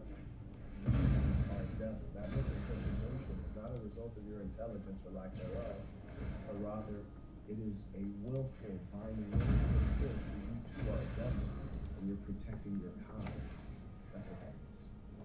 If you looked at that Roman salute and you said it was anything other than, that's because you are a co-conspirator. You are a devil. Shout out to Sire. Also acknowledge Mr. Harper writes, Marquette, what happened to the world's happiest man? Part of your intro. Peace to the saints. You know what? I haven't been doing the intros because part of it has been getting flagged. Some of the words and shout out to Nate, and shout out to Nate writes, peace to the saints. Happy to the saint enjoying the trip. Makes me proud to see. Oh yes, it's been a phenomenal trip. I've actually been ill during this trip.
step on dig. What up with that hands? You might catch your girl. Him and Cardi B got caught by TNT together. Valentine's Day. That hurt. That hurt. That's a bad birthday. Oh, that's a bad birthday. She looking for a phone. Did she drop a key? She dropped her phone. And she just looking so simple. She ain't aggressive. She just like. She lost that phone. She knows she look fine too. And it's on Valentine's Day. You just What blue deck is been this? I've playing. seen this a couple Oh times. no. Oh no.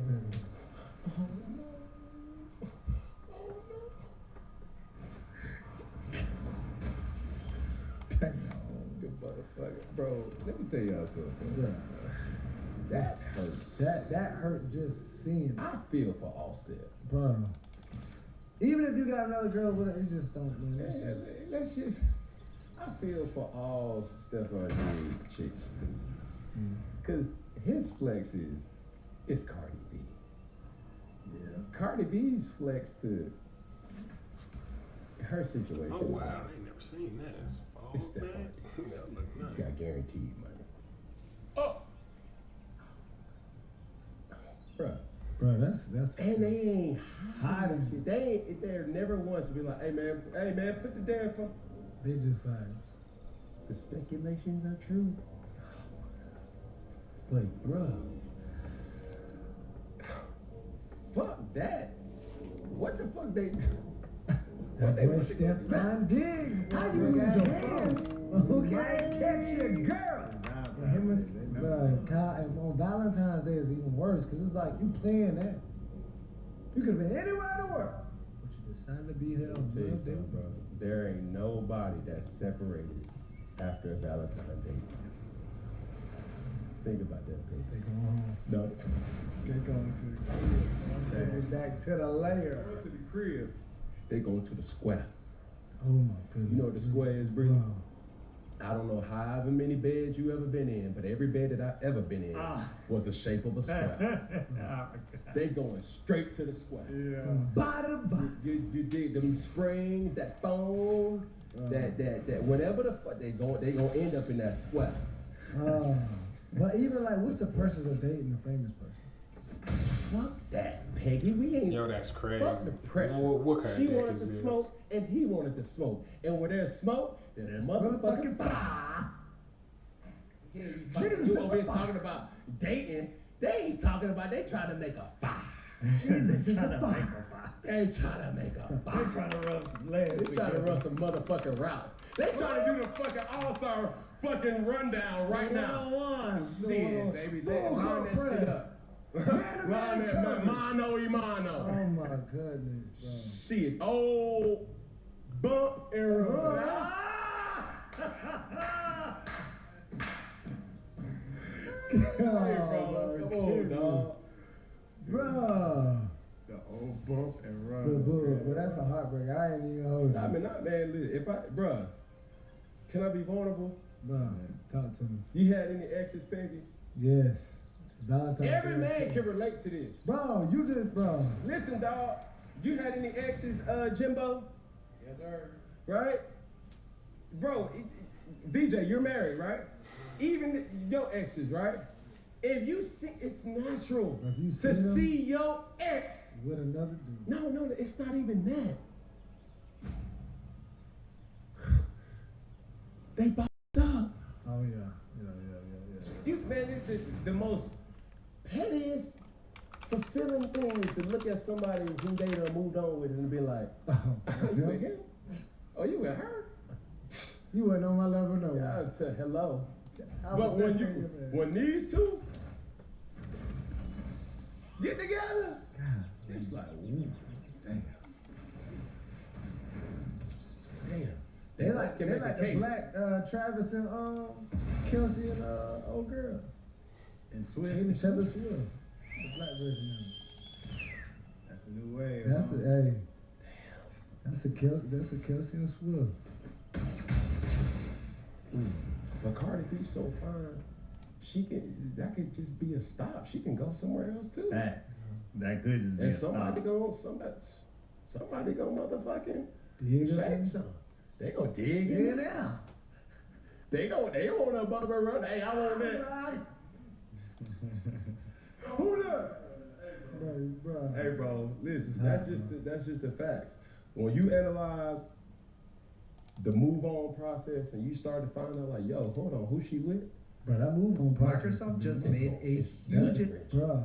I don't give a fuck how strong you are. Bruh. I don't give a fuck how much money you got. I don't give a fuck how. Let's just say it like this. And I know he hasn't been, and I'm gonna take it out of the context that we've normally used his name for, but let's take Sean Combs, Diddy.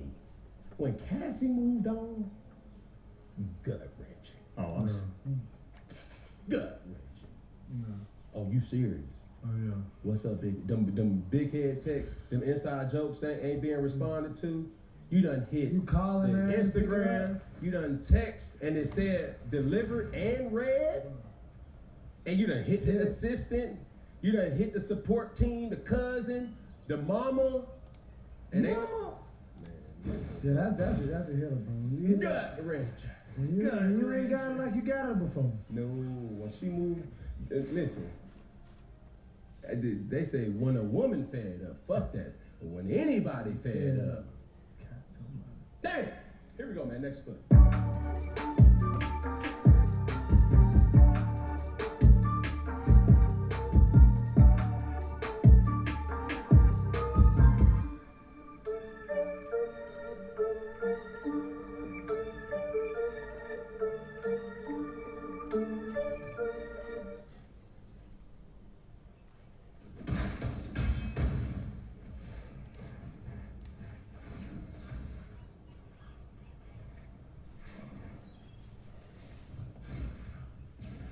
Never underestimate my skin. Do you like hearing KD's response to the trade speculation? Professional. True. I like what he said. Nobody's bigger than the program. Well, I like that. Think of two. Unless you got a no trade clause. The three Unless you got a no trade clause. Bradley Bill on the Suns, no trade clause. So you Even with that, they still going. Yeah, no, they can't. They was trying to make Melo go through hell with his trade clause in New York. Yeah, but hey, nothing they can do about it. Yeah. So like we said, KD. It's in black and white, Jack. Hey, No. I wish you would. Now, you need my okay. For real. Yeah, this is one of them. Hey, this is a retina scan. And you get that, you know, if you get that, you know the team has no leverage. They have no leverage whatsoever, and you're like, I need that no trade clause. And they're like,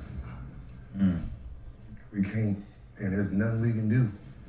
Yeah, we can. We're seeing it. Players who get no trade clause, you got to look at what happened that season.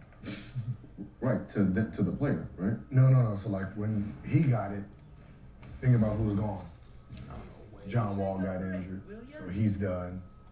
He led the league in scoring.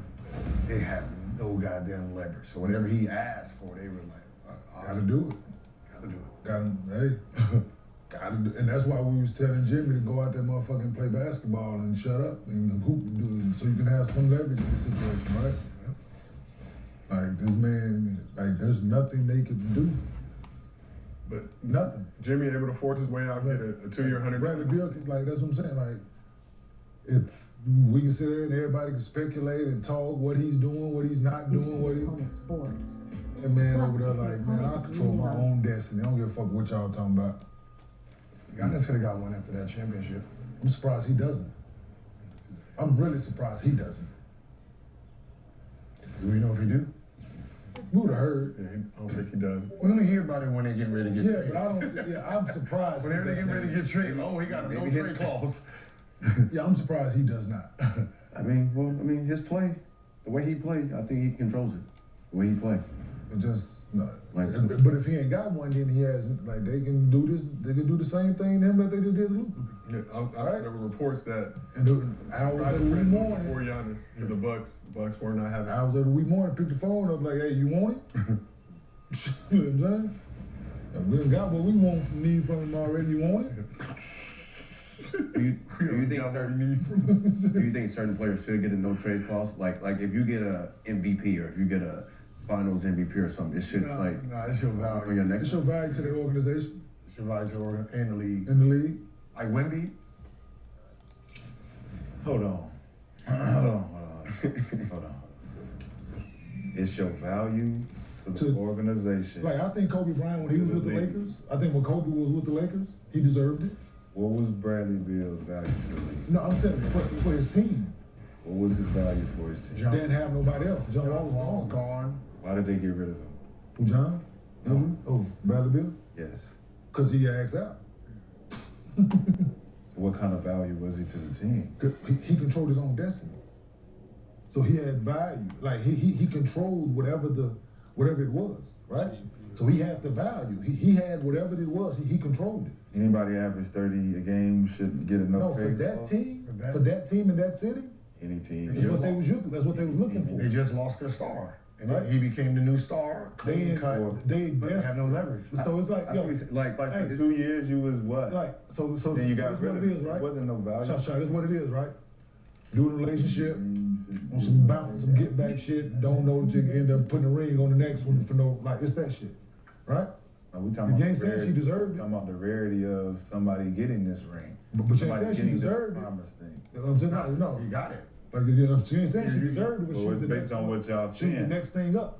I'm saying based on what y'all saying, based on it's the value from the league and the value of the team. Like certain guys, Bradley Beal don't meet like that LeBron, criteria. when he was with Cleveland, yes. He don't meet that criteria. No, I know at the time see, of that's his what I'm team, saying. Yeah. yes. Not for the league. If we talking about He no asked trade for clause it, for so the league, he asked for it because he thought that he had that, right? He didn't come, the team didn't go to him and be like, listen, you want a no trade clause? No. His agent, whoever them people is, or whoever it is, in that situation, like, shit, you just did this, John Wall gone, you got leverage in this situation to put a no trade clause in there. Yeah, I know Because you see what they just did to him. Yeah, right? I mean, I know he got it. Yeah, But that's what they wanted. like what he's saying, like the people who have that no trade clause in the league, right? If you look at those players, does he fit that? No, not for the league. No, but he had the team lined up. So shouldn't a no. So Bill, I don't think it should be able to follow you though. When did he sign? Bill signed that Like, 5 like, years. like, you know what I'm saying? After you give it up. Yeah. Like I don't think After it's you part of your relinquish contract. it, no, but after you relinquish it, but after you agree to a trade, Yeah, it should be gone.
That'd be funny if he was watching.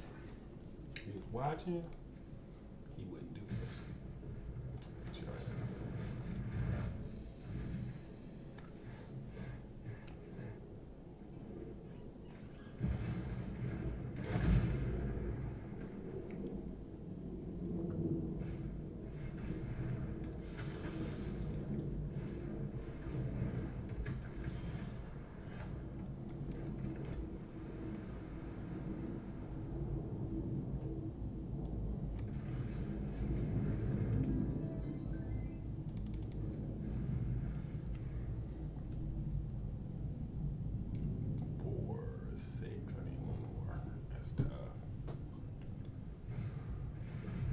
Nope. No. Alright, that's some GG's now, buddy.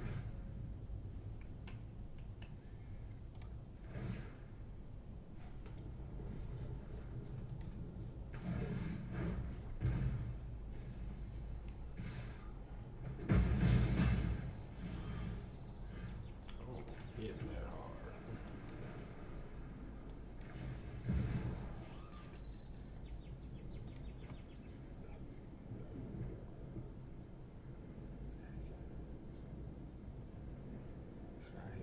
Six.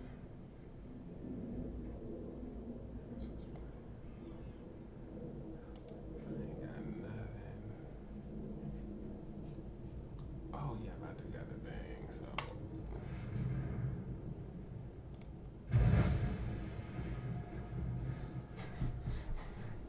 Oh shit, I fucked up.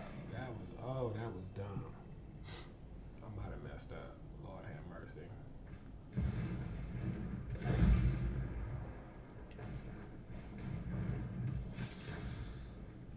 We gonna get the girl with the 3-3.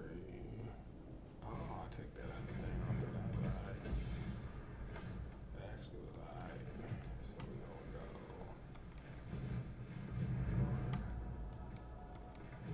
2. We gonna go activate ability. You know what? I don't want another one of these.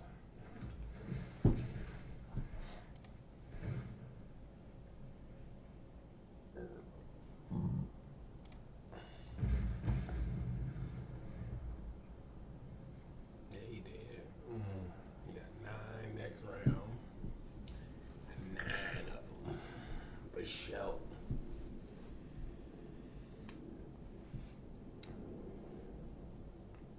Got 9 coming for sure. No characters. Oh, he came with the heat. Oh, he came with the heat. Not bad. Oh, shit.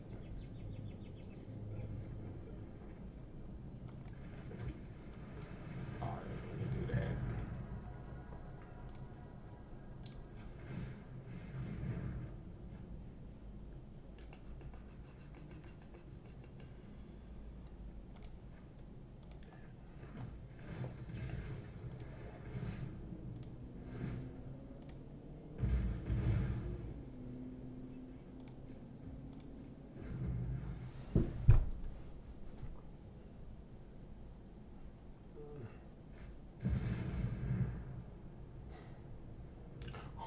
Oh, that's gonna kill you, boy.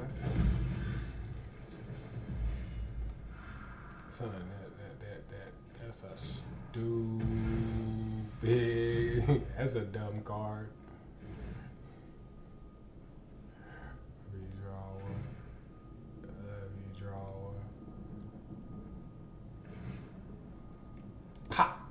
damn dome, boy. Yo, that wasn't it.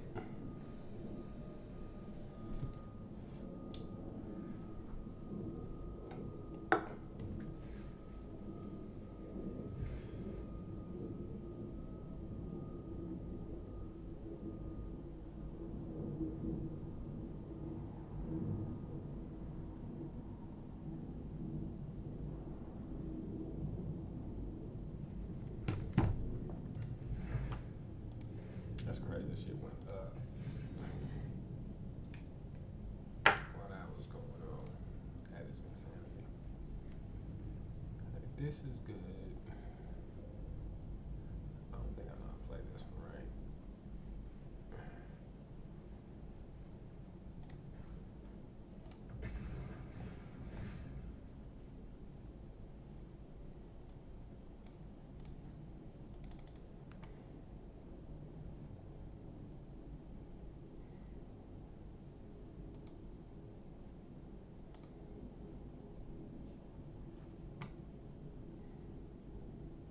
So let's do this. The 10 ways in which NASA writes critical safety. Now remember, they're pretty good at being critically safe.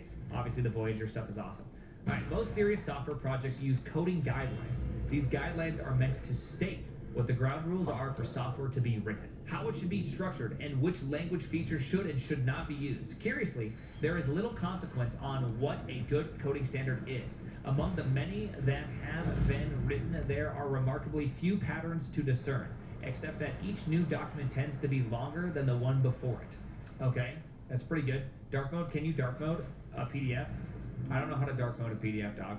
Sorry, this is NASA, light mode, okay? The result is that most existing guidelines contain well over 100 rules, or the result is that most existing guideline contains well over 100 rules, sometimes with questionable justifications. Some rules, especially those that try to stipulate the use of whitespace in programs, Python mentioned, may have been introduced by personal preference.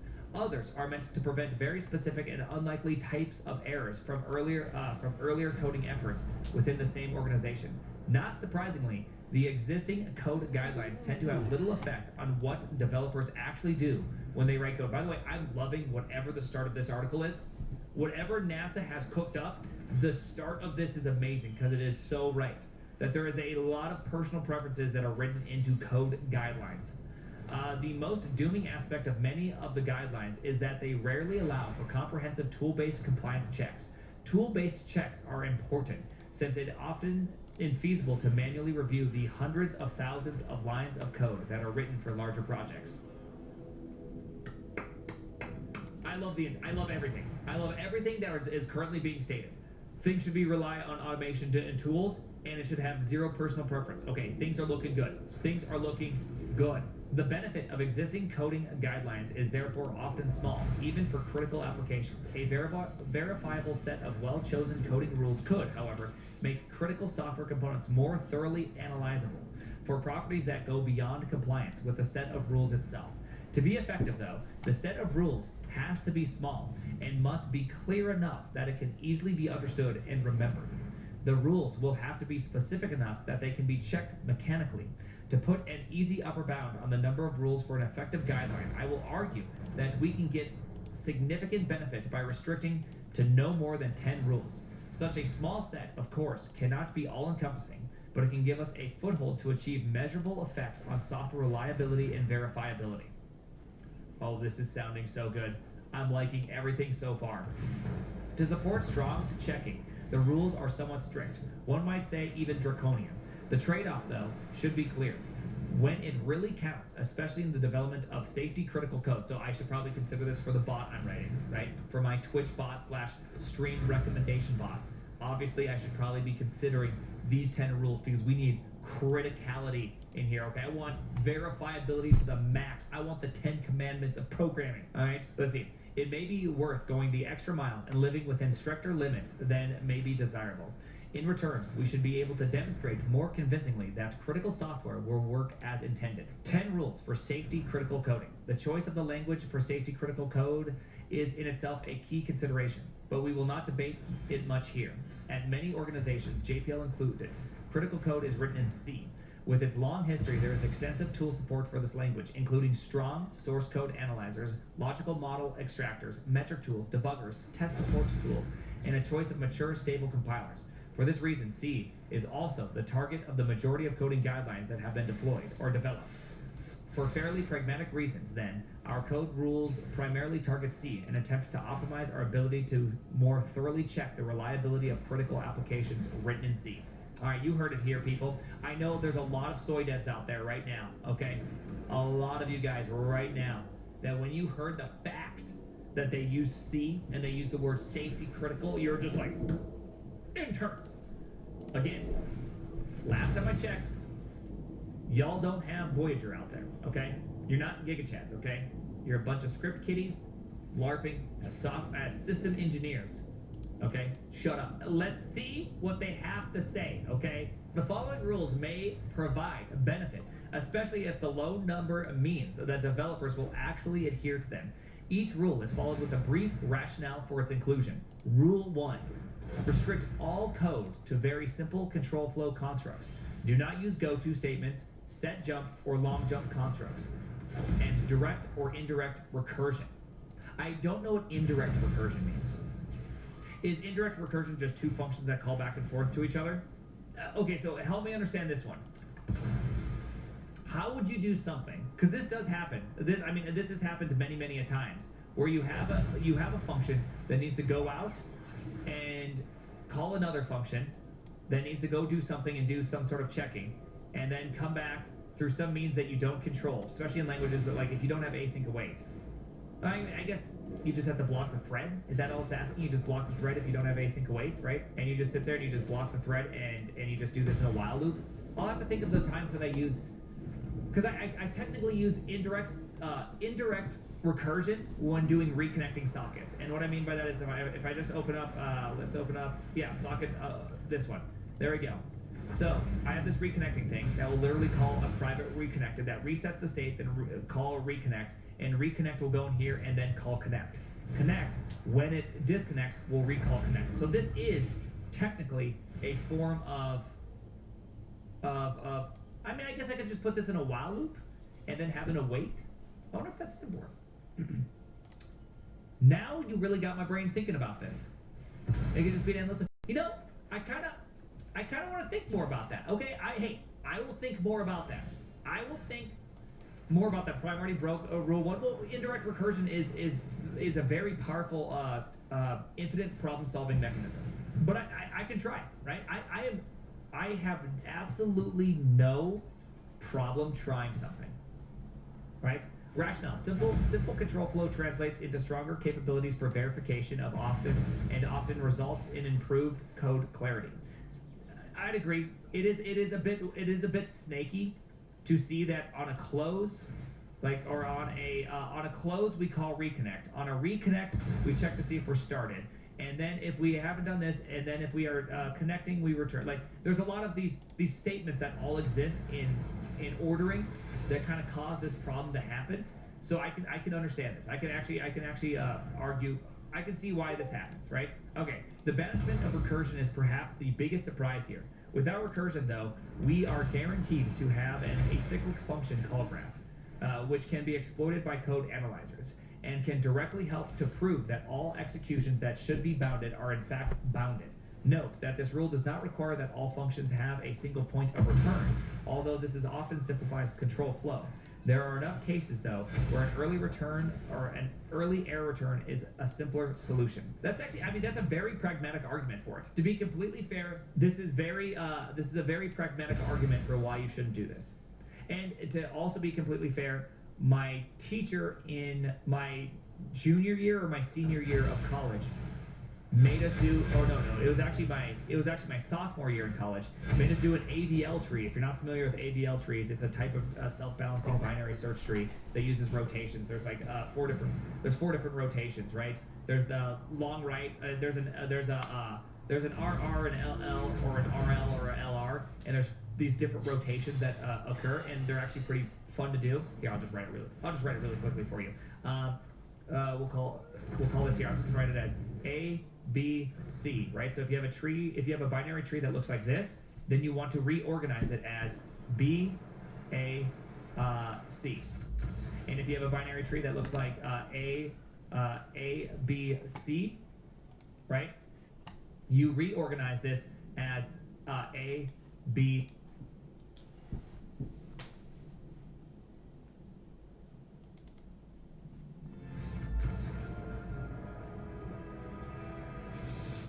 Playing some Magic the Gathering Arena. Fired up the arena, played a bunch of decks, and this way I have some videos to release for you on the same days that I also release some of my yapping videos on the weekends. For those of you who want gameplay, you get it. Let me know in the comments if you enjoy this approach.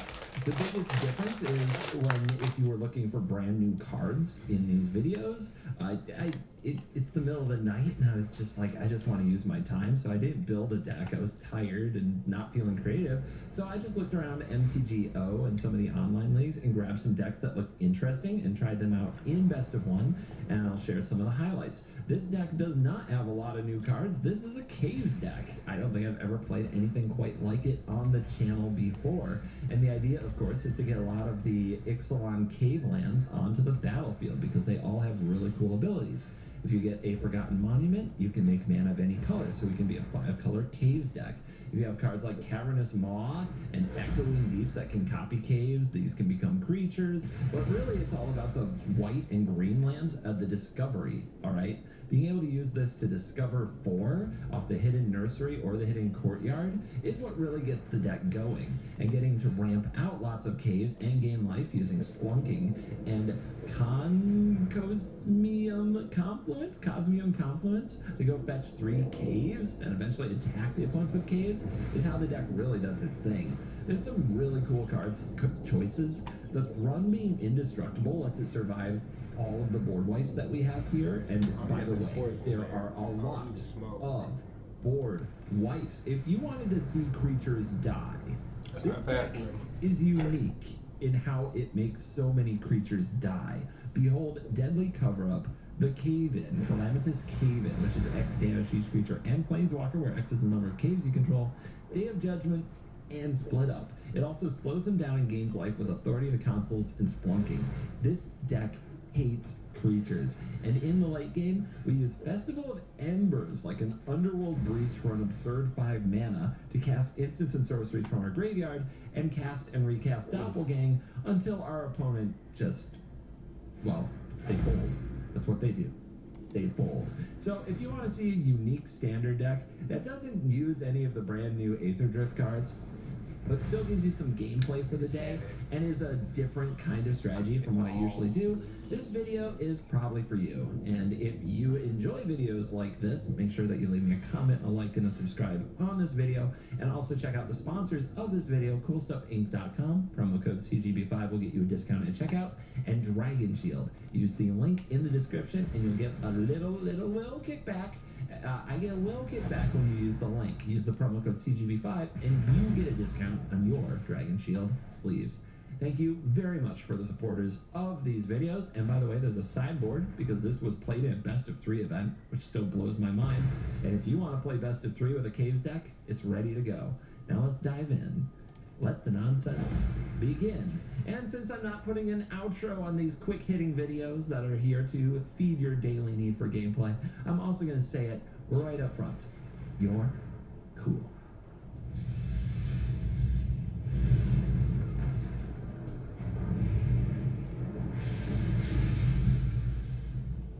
Gameplay at 5 a.m.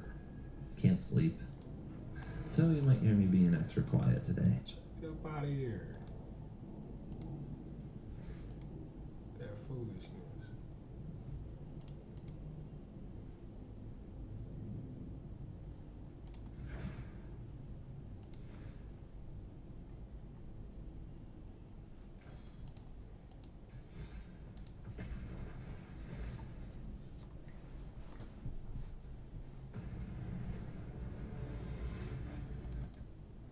You see what I'm saying? At the end of the day, when we go in the game, I know Gil's gonna score 30.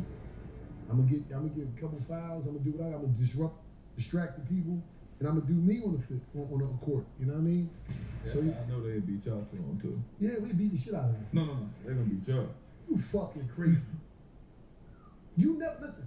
T, you never got a 4-pointer in the big three. He's better than you, nigga. If that's what y'all hold on to, then fuck it. Yeah, let him do that. He's a shooter. I'm a shooter. He is a shooter. DJ can lock you up. And then you trying to do it because he disrespecting your game. He trying to act like he not gonna play. Oh, I'll let you play them. Like you ain't who the fuck you is. No, man, you supposed to play one-on-one. Who else? The shit out of DJ, man. Jamal Crawford been ducking him for a year now. Jamal Crawford, I'm tired of that nigga. Give me JJ Crawford. Steven Jackson been ducking me for 2 fucking years. Steven Jackson ducking you. I see the son. I said, Neff, when you ready, nigga? Tell me when I'm pulling up. He's scared. He ain't even deal me back. On that brain, I crossed the I ain't even stop talking about Jamal no more, man. I'm tired of talking about, man. Jamal scared me death. I see him at a local Was it like a straight up 5-on-5 or just 3 dribbles with you and Jamal? No, it's having been They ain't talking about how you cook my man. Don't say it. Y'all seen it. Y'all seen the video. Don't say Donovan Mitchell. He cooked the shit out of him. Give us a beast. I was about to say that. And then you see what I did. Gil gonna keep it real. I got 2 moves up. Gil gonna keep it real. I was there. Gil gonna keep it real. That's right. Gil gonna keep it real. Well, I got 2-3 points off on him. I cooked him. I cooked him. See, Gil. I'm never supposed to get no Gil points. been laying all day. I had 2 points too. I had 6. He had 6 points. What was the score? 10-7. Think about that shit. What you mean? He won. He wasn't playing hard. That's the wrong. Yeah. Oh, fuck you mean? I wouldn't play hard. Okay. I can't. I'm a real player too. I can't like you just going. Then he played Trae Young. I'm going 100%. No, nigga. I used to do the game. All right. Fuck you mean? Now you, So what we pull up to Philly? We gonna pull up to. Let the record reflect. Let the record reflect. So y'all can know. That's why don't disrespect it. Don't play with him. My fucking game. I wound up on Brian. Nigga, we'll be checking the rock up, Brian. Oh, that McDonald All-American Brian game. said what? he did run up. I said and I said your son too. What's up? Ain't nothing happened. I was ready. Shit happened. I bet. So y'all. This is what y'all talking about. Brian looked at the nigga like. You a fucking you a hater. Go get the video. It was 15 basketball. It was 15 basketball. We see the video. That nigga do that. But no, He wanted to Brian. We meet the Brian like. Brian was there. Let's look it up, man. I said, all right, cool. But it was 15 basketballs there. He didn't do nothing. Oh, so I told Rich Paul that. I said, nigga, what's Brian? I called Brian. What the fuck are you talking about, man? So where you want me to pull up at? Yeah. Pull up Philly? Come on, man. We can do it out here.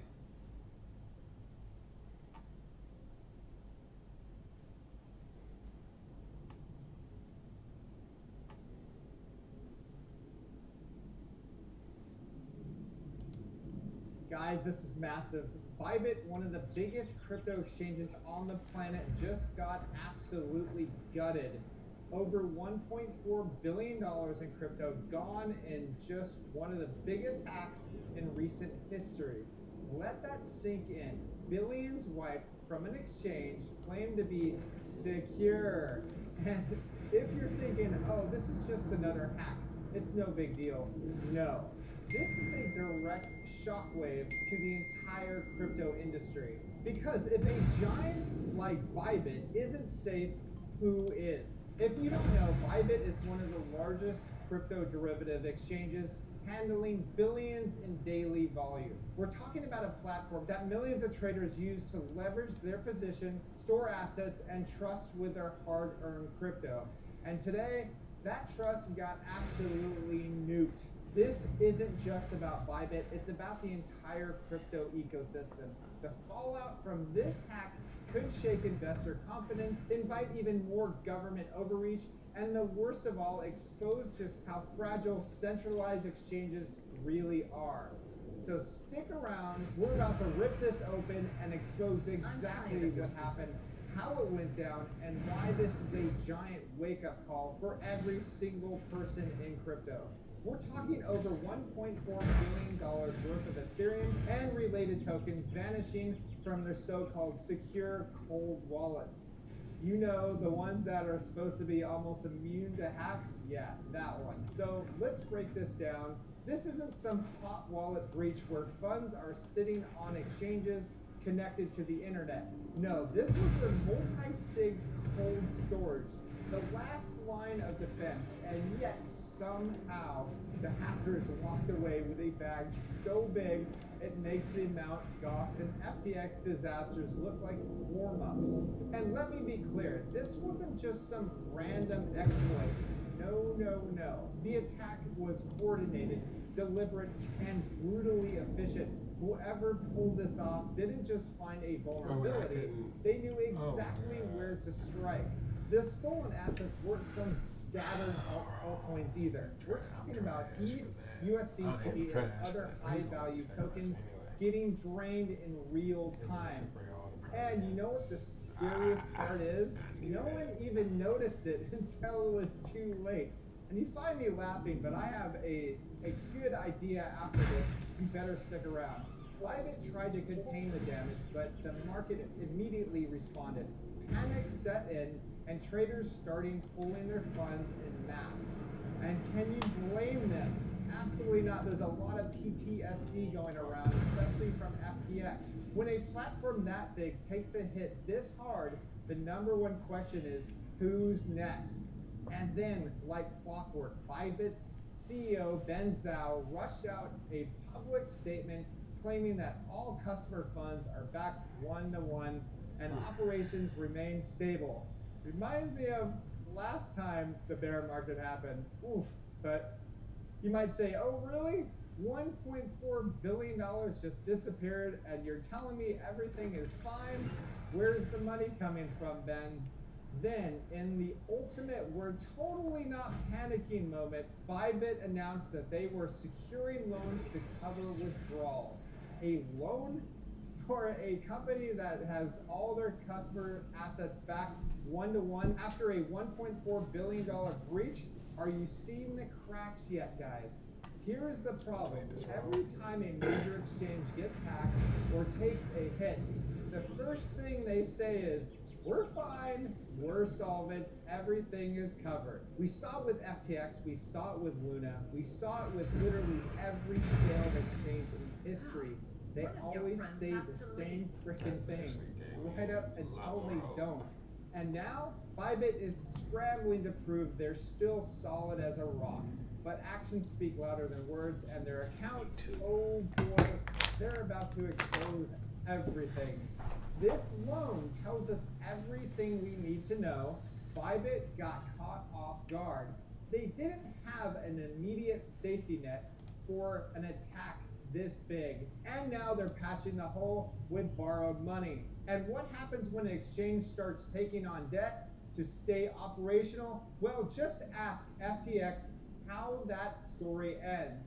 And guys, if you thought this was just some random group of hackers looking for a payday, think again, because according to Zach XBT, after digging through Arkham and looking at wallets, this wasn't just any cybercrime. This was a state-backed operation. And who's behind it? Lazarus Group. Yeah, so the infamous cybercrime syndicate in North Korea, the same group that has been draining the crypto industry for years, funneling billions into a totalitarian regime that used this stolen money to fund weapons programs and dictatorship. Check out this video to learn a bit more about how Lazarus Group operates. Tornado Cash 1. Now guys, the transaction patterns and wallet movements are nearly identical to previous Lazarus Group attacks. We're talking about the same techniques, the same obfuscation strategies, and most damningly, the same wallets linked to previous crypto heists. So let's break this down. A government-backed hacking unit just walked away with $1.4 billion from Bybit, and you're telling me this is just some regular crypto hack? Wake up, people. This isn't just about Bybit anymore. This is a full-scale financial attack on the crypto industry. And the worst part, we've seen this play out before. If you're new to this, let me bring you up to speed. Lazarus Group is the most prolific crypto heist operation in history. Oh.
Hey, that shit sounds so crazy today, the way things are.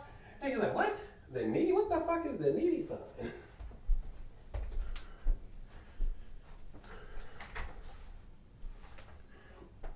Mm-hmm.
Yeah, hey, ain't got we trust. Hey, ain't got we trust. Hey, who got the faith? Hey, you got the faith. Yeah, I got the faith. Do you got the faith? Yeah, I got the faith. Yeah, ain't got we trust. Hey, ain't got we trust.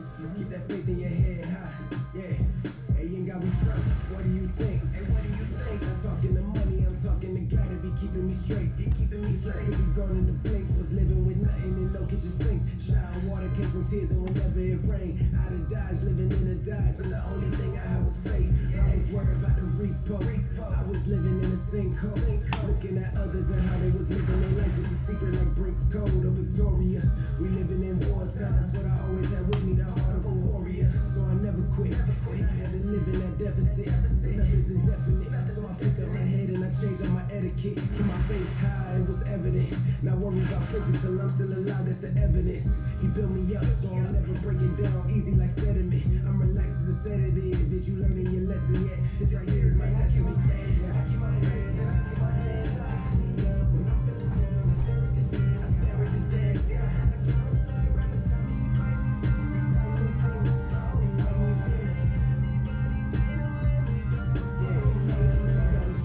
What do you think? Hey, what do you think? I'm counting the blessing before I count money. It's part of the rank. It's part of the rank. Hit my heart with a stake, cause I am a wolf. I'm howling at moons. Holy Ghost, he didn't enter the room, but holy smokes, I didn't overdose. But I opened my eyes, it's all up to him, I assume.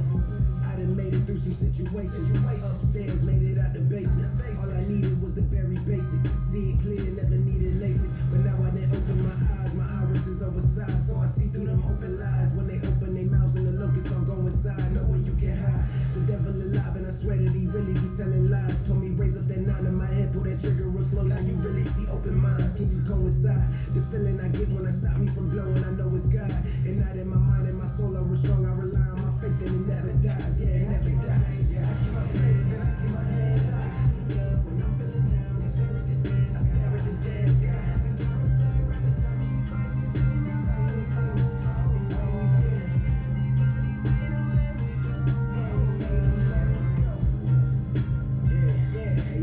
Trust. Hey, ain't got we trust. Hey, who got the faith? Hey, you got the faith. Yeah, I got the faith. Do you got the faith? Yeah, I got the faith. Yeah, ain't got we trust. Hey, ain't got we trust. Keep that faith in your head high.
static, one.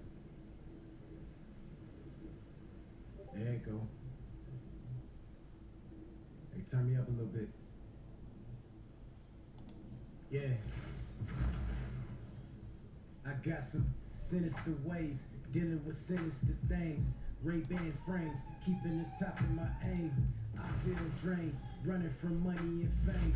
Don't feel pain, don't got an emotional range. My mind is damaged, I guess that's how I manage to eat a track when I'm famished. No crumbs, roll it up, I want the smoke with no lungs. I'm climbing up, get to the top with no rungs. I'm burning up, I'm like a star with no sun. I'm in a time crisis, but you never heard nothing like this. Taking over the country like ISIS. Flow coaches like ISIS, you niggas trash. I'm wondering what the hype is. They on but then they off like a light switch. Electric bill overwhelming these niggas on night shift. Every single track I make, these niggas scratching their heads like he ain't really just write this. Cats lose one of their lives trying to get closer to my chick, cause I keep it on my hip, in their heads like a psychic. You gon' need Batman and a couple of psychics. Bitch, I'm Gotham's finest. I stole the Batmobile and drank a fifth of Henny. Now I'm driving through the town, swerving, hitting these fucking fire hydrants. Plus I don't got a license. I'm stopping shit like Centennial Bison. They play my shit at ocean fronts over summer horizons. They never hear me, so I'm moving the sprint. Losing my service plan, pick up and double back to Verizon. And the light never hiding.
He about to some sneaky shit.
bread now.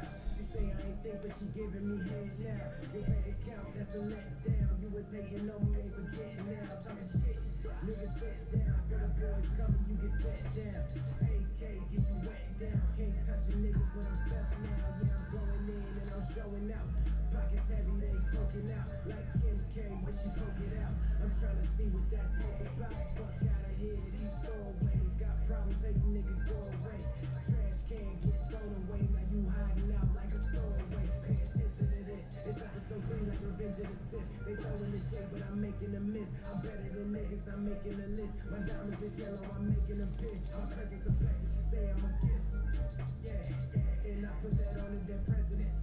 I got a mortgage, my residence, I can go get it. I just wake up and go get it. Yeah, I just wake up and go get it. I just wake up and go get it. I just wake up and go get to the bank that I'm in, that I pay when I get to the bank that I let go, wake up and go get it. I just wake up and go get it. I just wake up and go get it. I just wake up and go get it. I just wake up and go get it. I just wake up and go get it. I just wake up and go get to the bank that I'm in, that I pay when I get to the bank that I let go, wake up and go get it. Yeah, I just wake up and go get it. Yeah, I just wake up.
This deck breaks demons.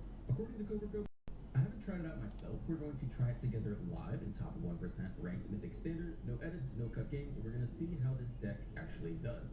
I don't hate it. I think it's okay. I don't think it'll break demons. It's really more of a, hey, let's try out some new cards from AETHERDRIFT, like Grim Bubble and Momentum Breaker. They are permanents. We can sack them to Besiege Samira and have a Besiege Samira toolbox deck, but also we're going to shove in some demons on top. That's really what I'm seeing here. I do have some thoughts as to transferring it to, high ranked, competitive, best of 1 standard. He had some thoughts at the end of the video as well, so I'll include those. But my first thing I want to talk about is the Grim Bubble. Obviously, obviously, like I said, he wants to try out new cards in the early access event, and he wants to stack the Besiege Scenario. I get that. I think in general, this card is probably actually too narrow for best of one standard, unless you're playing a pixie deck that can pick it up and then put it back down again.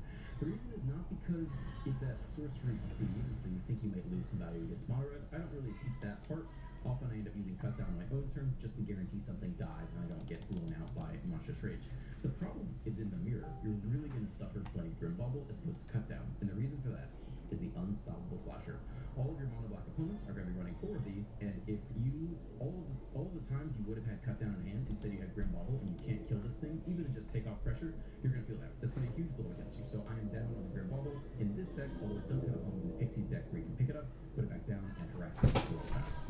Locust Spray, if you watch his outro, he says this card probably isn't that good inside out for duress, and I totally agree there. I played it for the first time yesterday in my Monument deck, thinking that we'll throw one I've been there for cycling, and if -2/-2 is too narrow for standard, then -1/-1 is even more narrow. Like, this really only kills for our hero and doesn't kill anything else.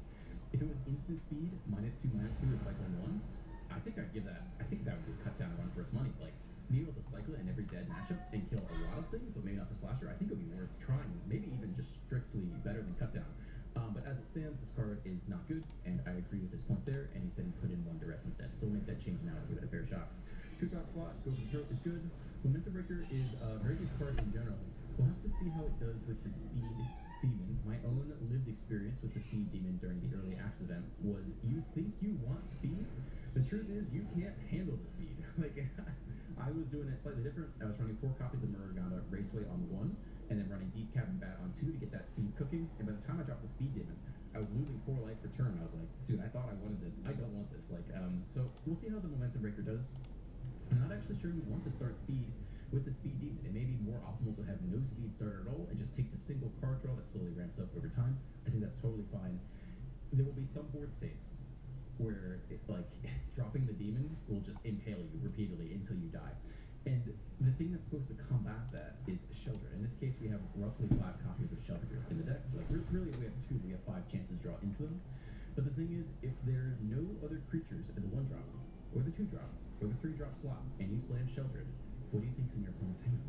It's only, they've been waiting. They've been, very excitedly waiting to go for the throat something all game. So the first second you drop Sheldred, it's gonna die. So either you need Sheldred to make the Speed Demon work, or you need at least 1, ideally 2 copies of the Annex to offset the leg gate. So we'll see how the speed goes, but obviously Momentum Breaker plus the Grim Bubble pairs with Besiege for doing the toolbox thing, but not necessarily the optimal Speed Demon thing. No run's great.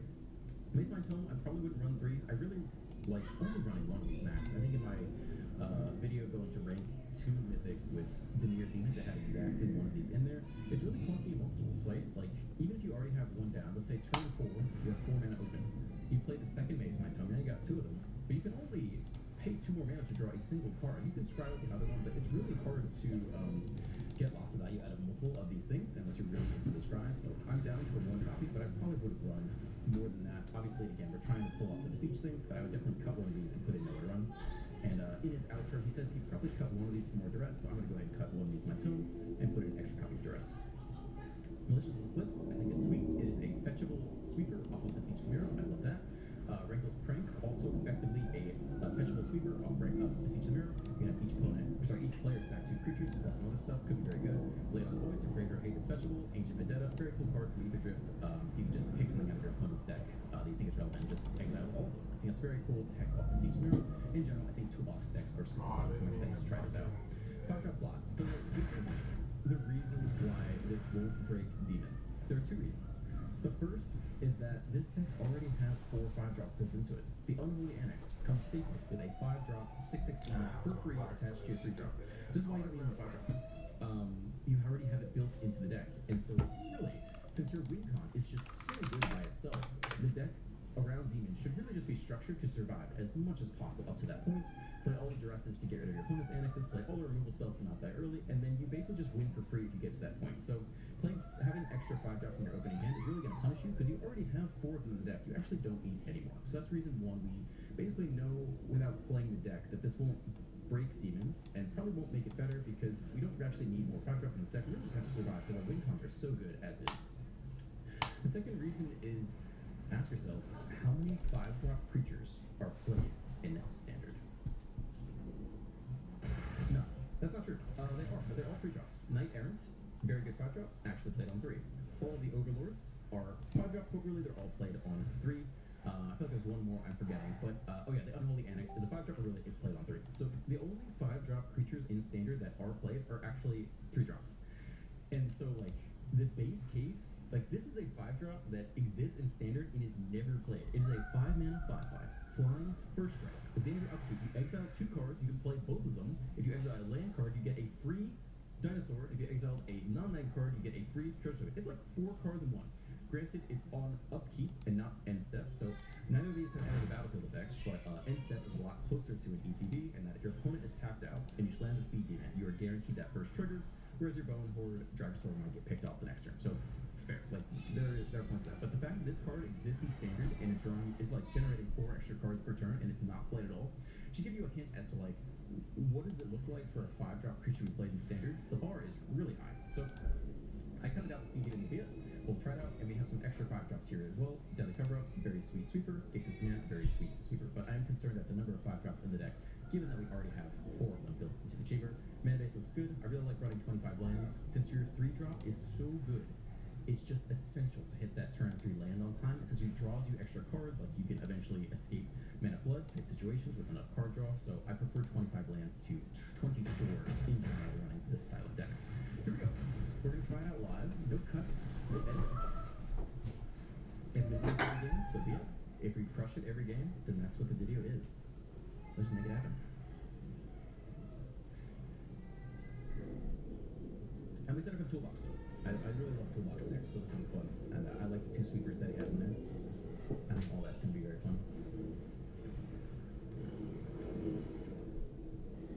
Isaac Kern, I don't know if I have any like types yet.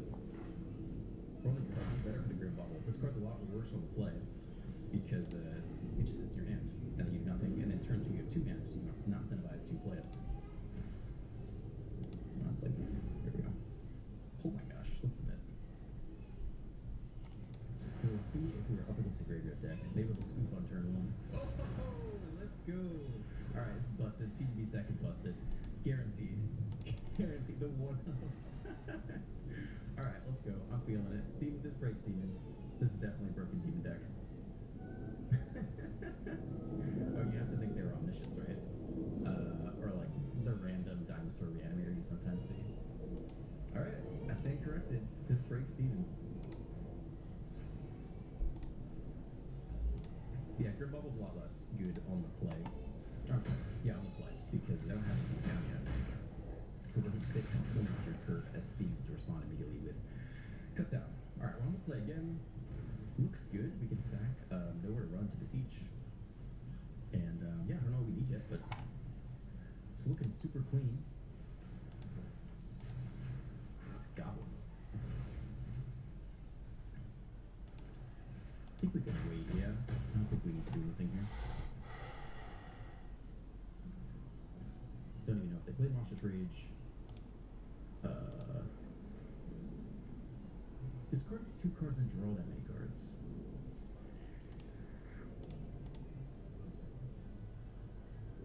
Max speed, double strike. What do you think is worth killing here? Maybe we're just gonna take the Astronaut. And then next turn, take the Goblin.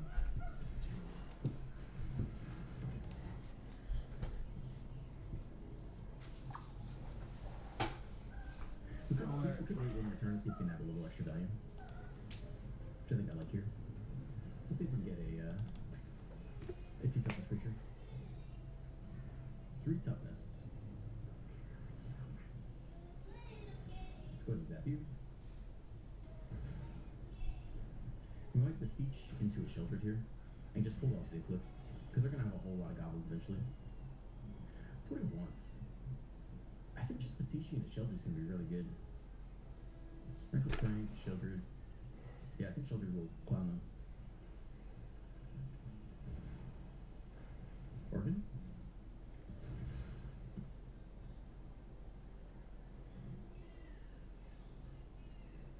Sheltered. And then let's see if we can get a couple more 1-drops out before we Flips. I don't know if they run any removal. Alright, this is going to be a really good Eclipse turn now. And I think we'll see him scoop on this one.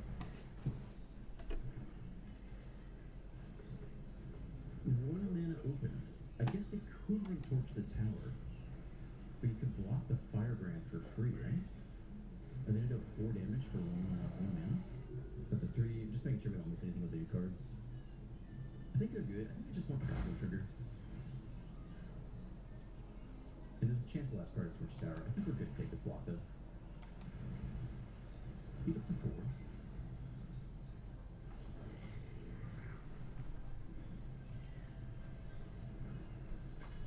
4. I guess we'll see what that last card is, just for fun. And then we'll Eclipse. And that should be roughly game. I don't know if Speed 4 can really help them. If they had Hazaret popping out, then that would be... I guess we can get through it with Momentum Breaker, actually.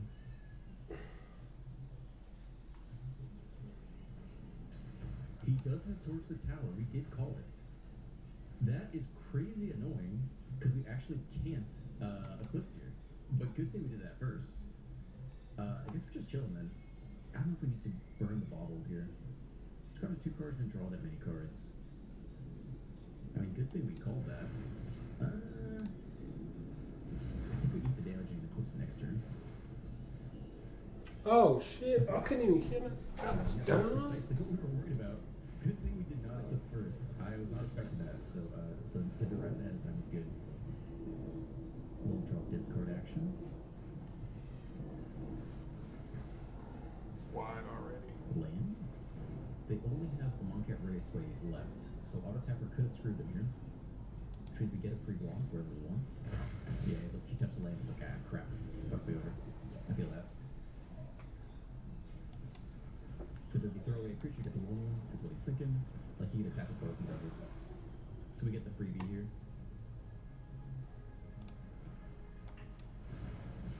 Goodbye. And we'll take the last card from Momentum Breaker, I think.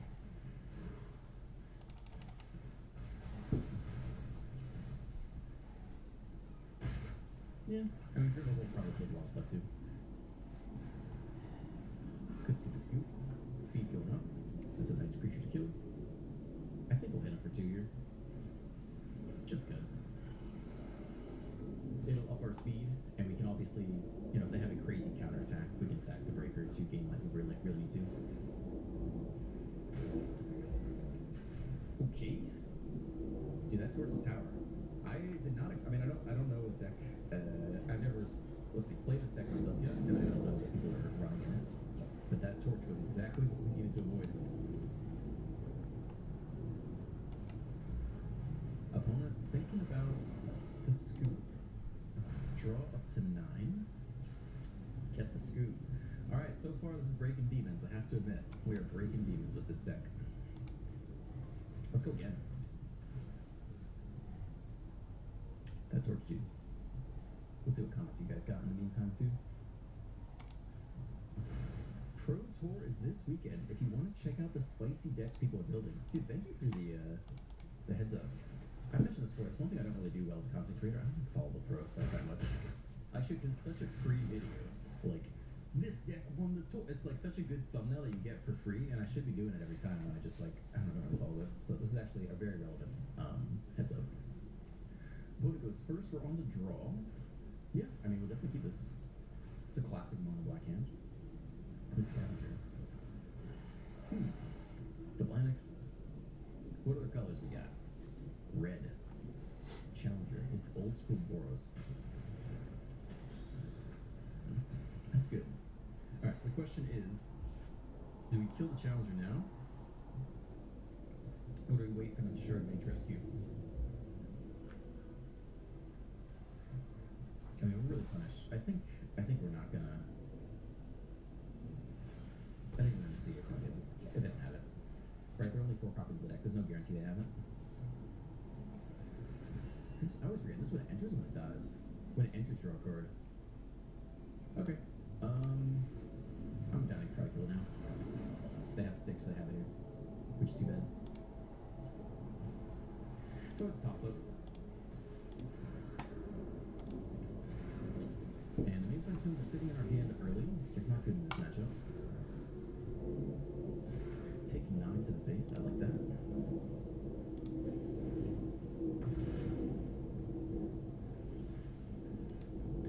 The next land, I mean, we're close to deadly cover-up. We just don't really have the time to do it. We're definitely not going to annex here. So we're dead this turn. It's okay. If we had one more release spell in here, we would have survived. There's like, alternatively, if we had picked off the challenger immediately and they had gone Feather of Flight plus Rescue, it would have been a similar amount of damage. But they have one fewer creature. So we lose here. There's nothing we can do. So we'll move on to the next one. Again, like you can't over-index on any particular game. I do still think multiple Mazeline Tomes is not the way to go. It just takes so much mana to have a multiple. So you have to really want that effect because you want to draw it more consistently and not to have multiples. Because I don't think multiple Mazeline Tomes is very good. Obviously, it's in this deck in part to help fuel the, you know, the Siege Snare effect, but even still, it's kind of dead at multiples. X Bond 6 says try best of 3. I do best of 3 periodically. When I get bored of best of 1 standard, I pop into best of 3, and I have fun because it feels novel and new to me, even if it's exactly the same. Like the concept of the unknown. I can't really keep this. Only 4 drops after looking this. Okay, looking good. In a land here. Bobble not as good on 1 because we can't hold it open. Whereas if this was cut down, we could use it immediately. I'm just, again, this is not like shitting on the deck. This is just showcasing why you might do one thing or another. We'll go Bobble here now, even though it's less efficient. Because Momentum Breaker is really good to open mana. It solves the issue. One part of the issue we had last game, where like, it's hard to target around Sharknation Rescue. I'm about to leave. Cool. I'll be back. Okay. Make some Momentum Breaker from State Wars. Drop some 18. Speed, very expensive. I don't need that extra 5 drop in my deck.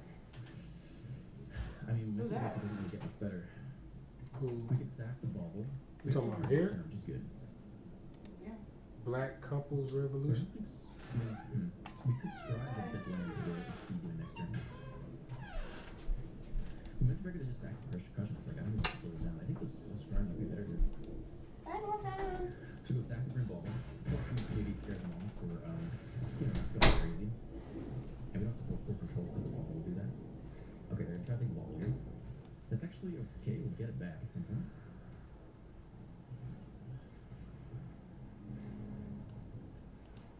Okay, so we'll take the 5th land for the speed demon if we can get it. And we've already seen 1 shelter go. Yeah, I think we'll take it. And luckily, we haven't started speed ourselves. So this is one of those cases where, like, I really think it's good not to start speed too early. Drop to 11. Ow. Guess I'll just sack the shelter here. In this matchup, it's really good not to have started speed early with Momentum Breaker, because if you slam the demon against this board state and you just start losing life, you're like, oh shit, I gotta get out of this real fucking quick. Alright, let's first strike. So we can actually block here, and then Momentum Break this guy next turn. Ow. Let's hope he doesn't have another creature off the top. It is an effing creature. Sucks to suck, so we need another removal spell off the top here. It's a land. Game's not over. We can still jump block.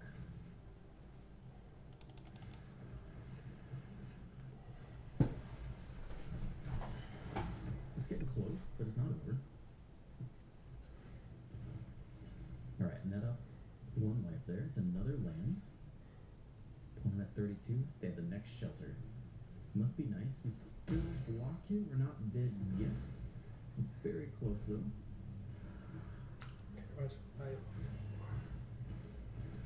And that's double click, and that's game. So, yeah, again, this is why you don't need more 5 drops. You just have to survive. Your win counts are already so good as is that 5 drops basically just like clog up a hand that otherwise could be interacting with the board state. So, those are just my thoughts on it. We're playing a live, baby. We're figuring out things as we go. It's all good. We did D-rank a little bit. It's all good. We'll play a couple more, and then I might tweak. Show what I would do. Do you want me to bring you back the burger, or do you want to get the leftovers from last night? I can get up the leftovers on the stove for you. I didn't even eat a burger. Where you going to get a burger from? The place I usually go to. I was gonna go to Five Guys, but I was like, nah. Nah, they usually like, I get one from there. So what about the leftovers though? Oh, that's dinner. For who? For you? Everybody. That's not enough, Dr. Destroying everything. Is the main snack or ship really something. needed? I don't know if that's. So how about that be dinner for you and me eat it? You can get me to eat or something. Okay. Is it a case? Sound like a bet? Works for me. Alright, I'll be back. Do you need anything for cover? I guess I'm good this thing. Usual? Yeah, the usual.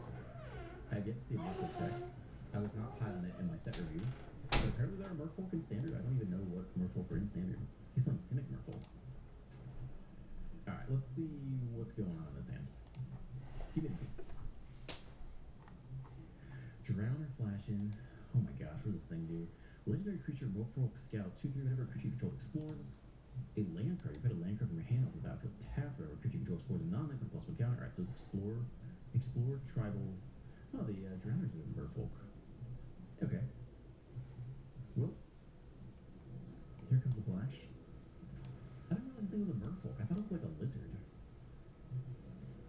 I honestly thought it was like a lizard thing. I didn't even. It doesn't look like a Merfolk, right? Or does it? It's got like a fish head. I thought these guys had human heads. I don't know if that's a Merfolk or not. Okay, we're down to 18. Slamming the Annex is a little risky, but if we hit the land, we're feeling good. Otherwise, we just pick off like the 2-1. We take 5 this turn. Drop 2 more. Drop to 11. If we hit the land, we slam Children. If they don't have any removal, we maybe claw back from there. It's tough. I mean, I think it's better than doing nothing. We run 25 lands. Let's try to hit, in the next 2 draws, let's try to hit the next land for Children. That's not bad either. Could pair with the Grim Bauble if we have to. And we're definitely taking some heat here. Wrinkles Prank. We don't hit the land in 2 draws. That's painful. Let's start by picking off the Drowner. They have all this mana open. Why? They didn't play this. Oh god, is there some flash? I guess I don't know what they're about to do. I guess they're afraid of a sweeper? I'm not really sure. We'll try this. I don't know what's in that hand though. And then we'll hold nowhere to run for this sucker. And we'll just be thoughtful about exploring if they're gonna explore. Drop to 9. No land. Oh my gosh, what is this card? As though I have flash, you pay 2 more to cast a creature enters and may return target tapped creature and opponent controls to its owner's hand. Alright, none of this is relevant to us. And it's not exploring, so let's go. It's a random 4 mana 2/2 flash. I'm not impressed.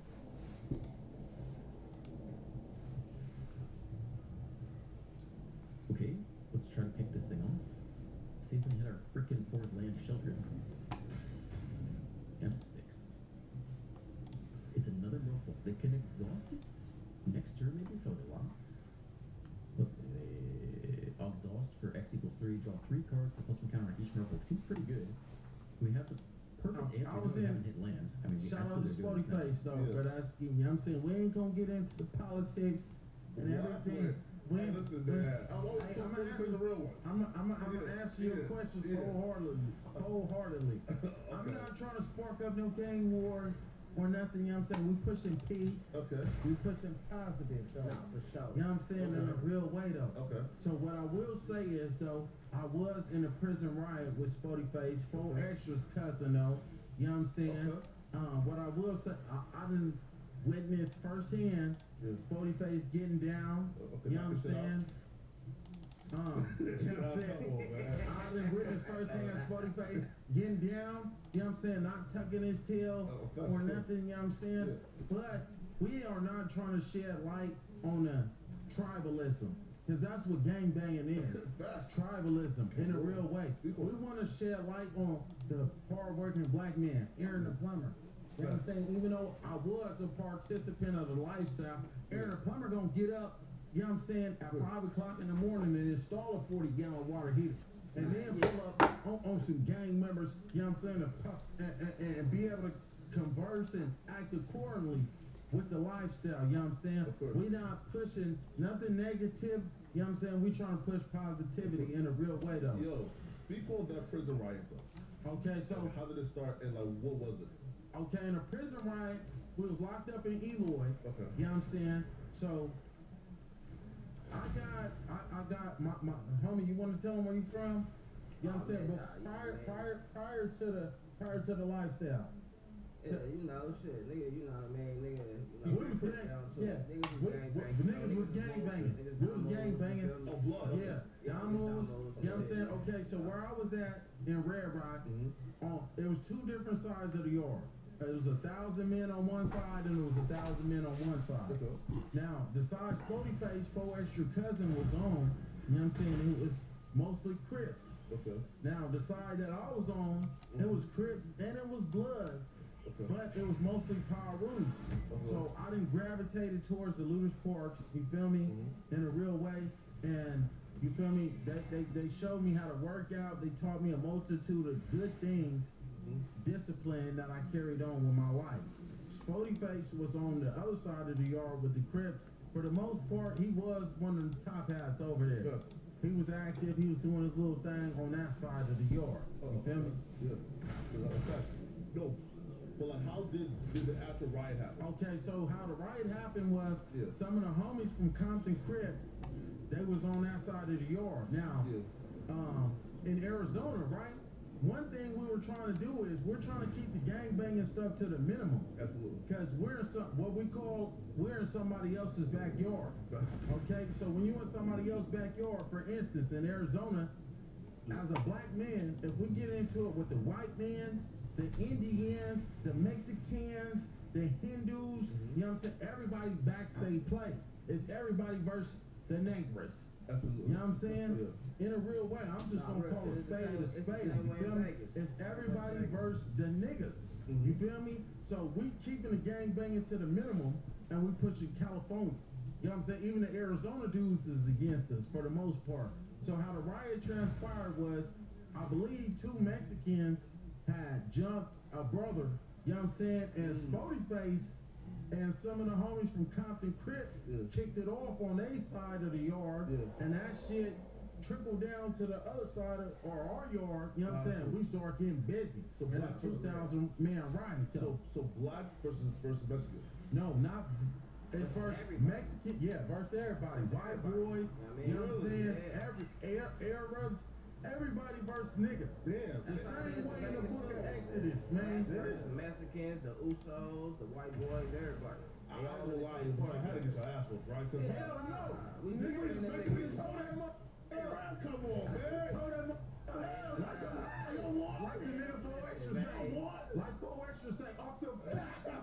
We told that motherfucker. Off the back. Off the back. I'm talking like this. Wow, yo, I'm talking like this. And in Arizona, people 100 in the comments, they're gonna tell you, Brodowski, you know what I'm saying? Niggas don't win riots. Hey, in a real way, can we get a shot, Brodowski? Can we get a shot? Can we get a shot?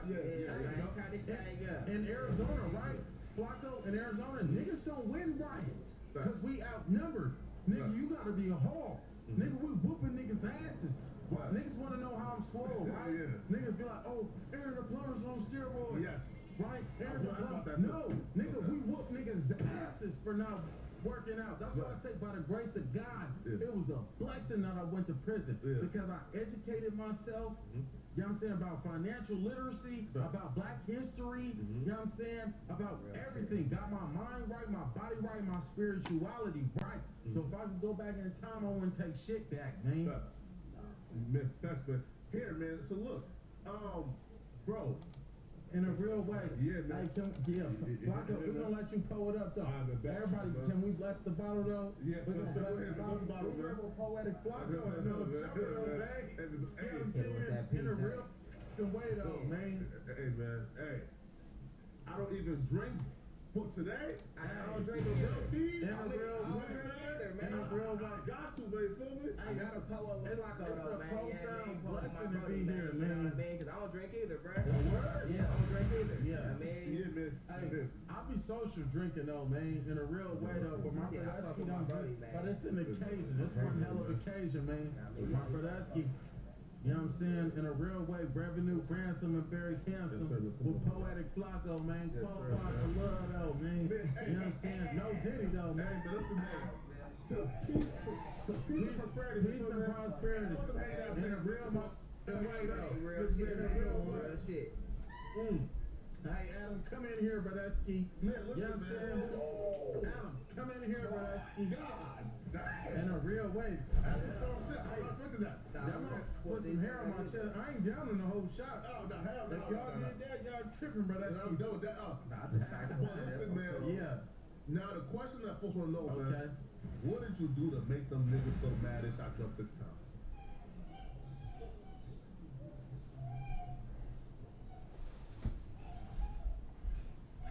So Bobo's still 25 years old, shown flashes throughout his career, but nothing ever sustainable. We've had lengthy discussions about Bobo, whether he would live up to his potential in the past. You've been said the Suns needed to give him some burn, put him in the starting lineup. So for you, is it good to see Bobo starting to find his fit with the Sun squad? Yes. As a coach, what are you looking at? Like, what do you, like, when you're watching a game and you're watching practice, what are you actually looking at? How are you evaluating your players? Right? I mean, it's just human nature. If I'm never going to play, you know, at some point I'm not going to go as hard. Like, it's a waste of energy. Right? Imagine coming to practice every single day and there's no reward for it. Eventually, the behavior that you're looking at is going to be the behavior. Right? But every time you put me on the floor, I produce at very large numbers. And it's weird that it's taken this long to play in 3 games, and he has shown all 3 games all. Like, worst case scenario in 30 minutes, he gives you what? 12, 10, and 3 blocks. Worst case, that motherfucker's better than whoever you had that's at the center spot. You're telling me that him, Kevin Durant, Beal, and Booker wouldn't have been dangerous? Like, who are you doubling at that point when you got your 5 man that can actually shoot 3 straight? And can dive, and can do floaters. Like, it was just one of those things. And like Better than Nurkic. Yeah, that's what I'm saying. It made no sense why you kept forcing it. You over here watching practice. Practice don't dictate. Like, it doesn't always dictate what someone's gonna do in a game. Right? How you practice, right? The shit you can do illegally in practice, can't do that shit in a game. Right? You know, there's rules, there's referees, there's rules that has to be abided by. So, you know, it's just weird that you're just realizing this shit now. I don't give a fuck how lazy he was. I would have tested it a long time ago. You don't think they have? You don't think they have tried? Every time they've done it. I mean, every time they've done it. How many games he didn't play? 17 games out of, no. You haven't given him extensive time and minutes, not 17 games. It's a sticky. But how does it work as a sticky? It's a sticky situation. They didn't look, how, I got to play with it. and pick up. Got to play with it. So the sticky situation is there's a way to deal with these kids in today's age when it comes off the mental health aspect. There's positive reinforcement, there's negative reinforcement. That's coddling or that's tough love. You give them tough love, what do? Tuck their tail, go into their shell. If you coddle them, what do? They stick their chest out. They think they'll walk right on you for doing it, right? So it's a balance. You got to figure out, like, with a guy like Bobo, if you sit him down trying to teach him a lesson, he shrink.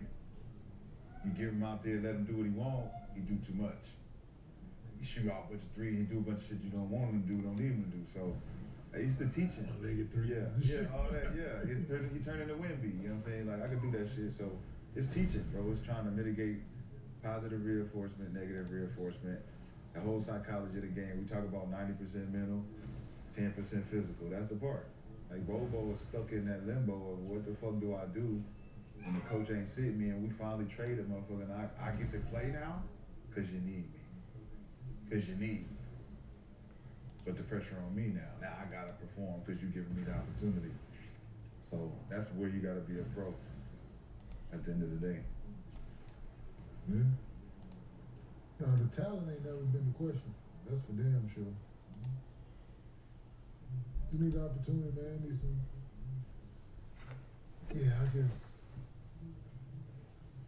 young guys' mentality, and when you are on a team with certain players.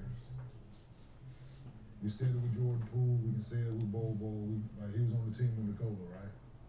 You're looking at greatness. Like, you gotta pick up some of this shit, dog. You gotta be a sponge, you gotta ask questions, you gotta be like that annoying little brother at times if you're trying to get better. Like, you gotta hang around these dudes, man. You gotta ask them what they doing. Like, hey man, hey, how you doing this or what you like, you got some of the same attributes as KD. Like, I ain't saying you KD, but you long, like, hey man, can I come in there and get something in with you, bro? Like, you gotta, if you're trying to get better, like if you're trying to stick around this league, you're trying to get better, these are things you need to implement. How many guys you think trying to get better?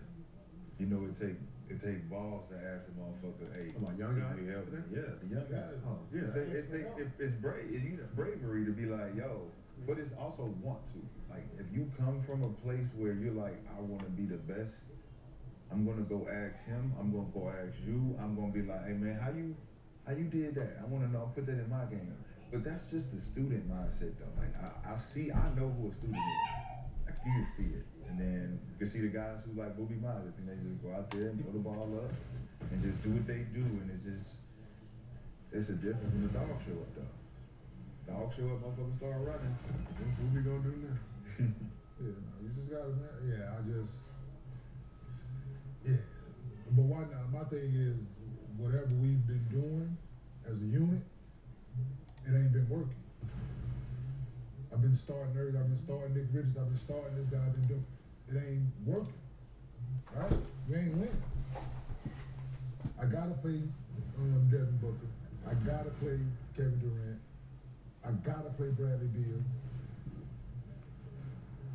Right? Grayson Allen's gonna give you what he's gonna give you, so I put him in that list. He's always solid.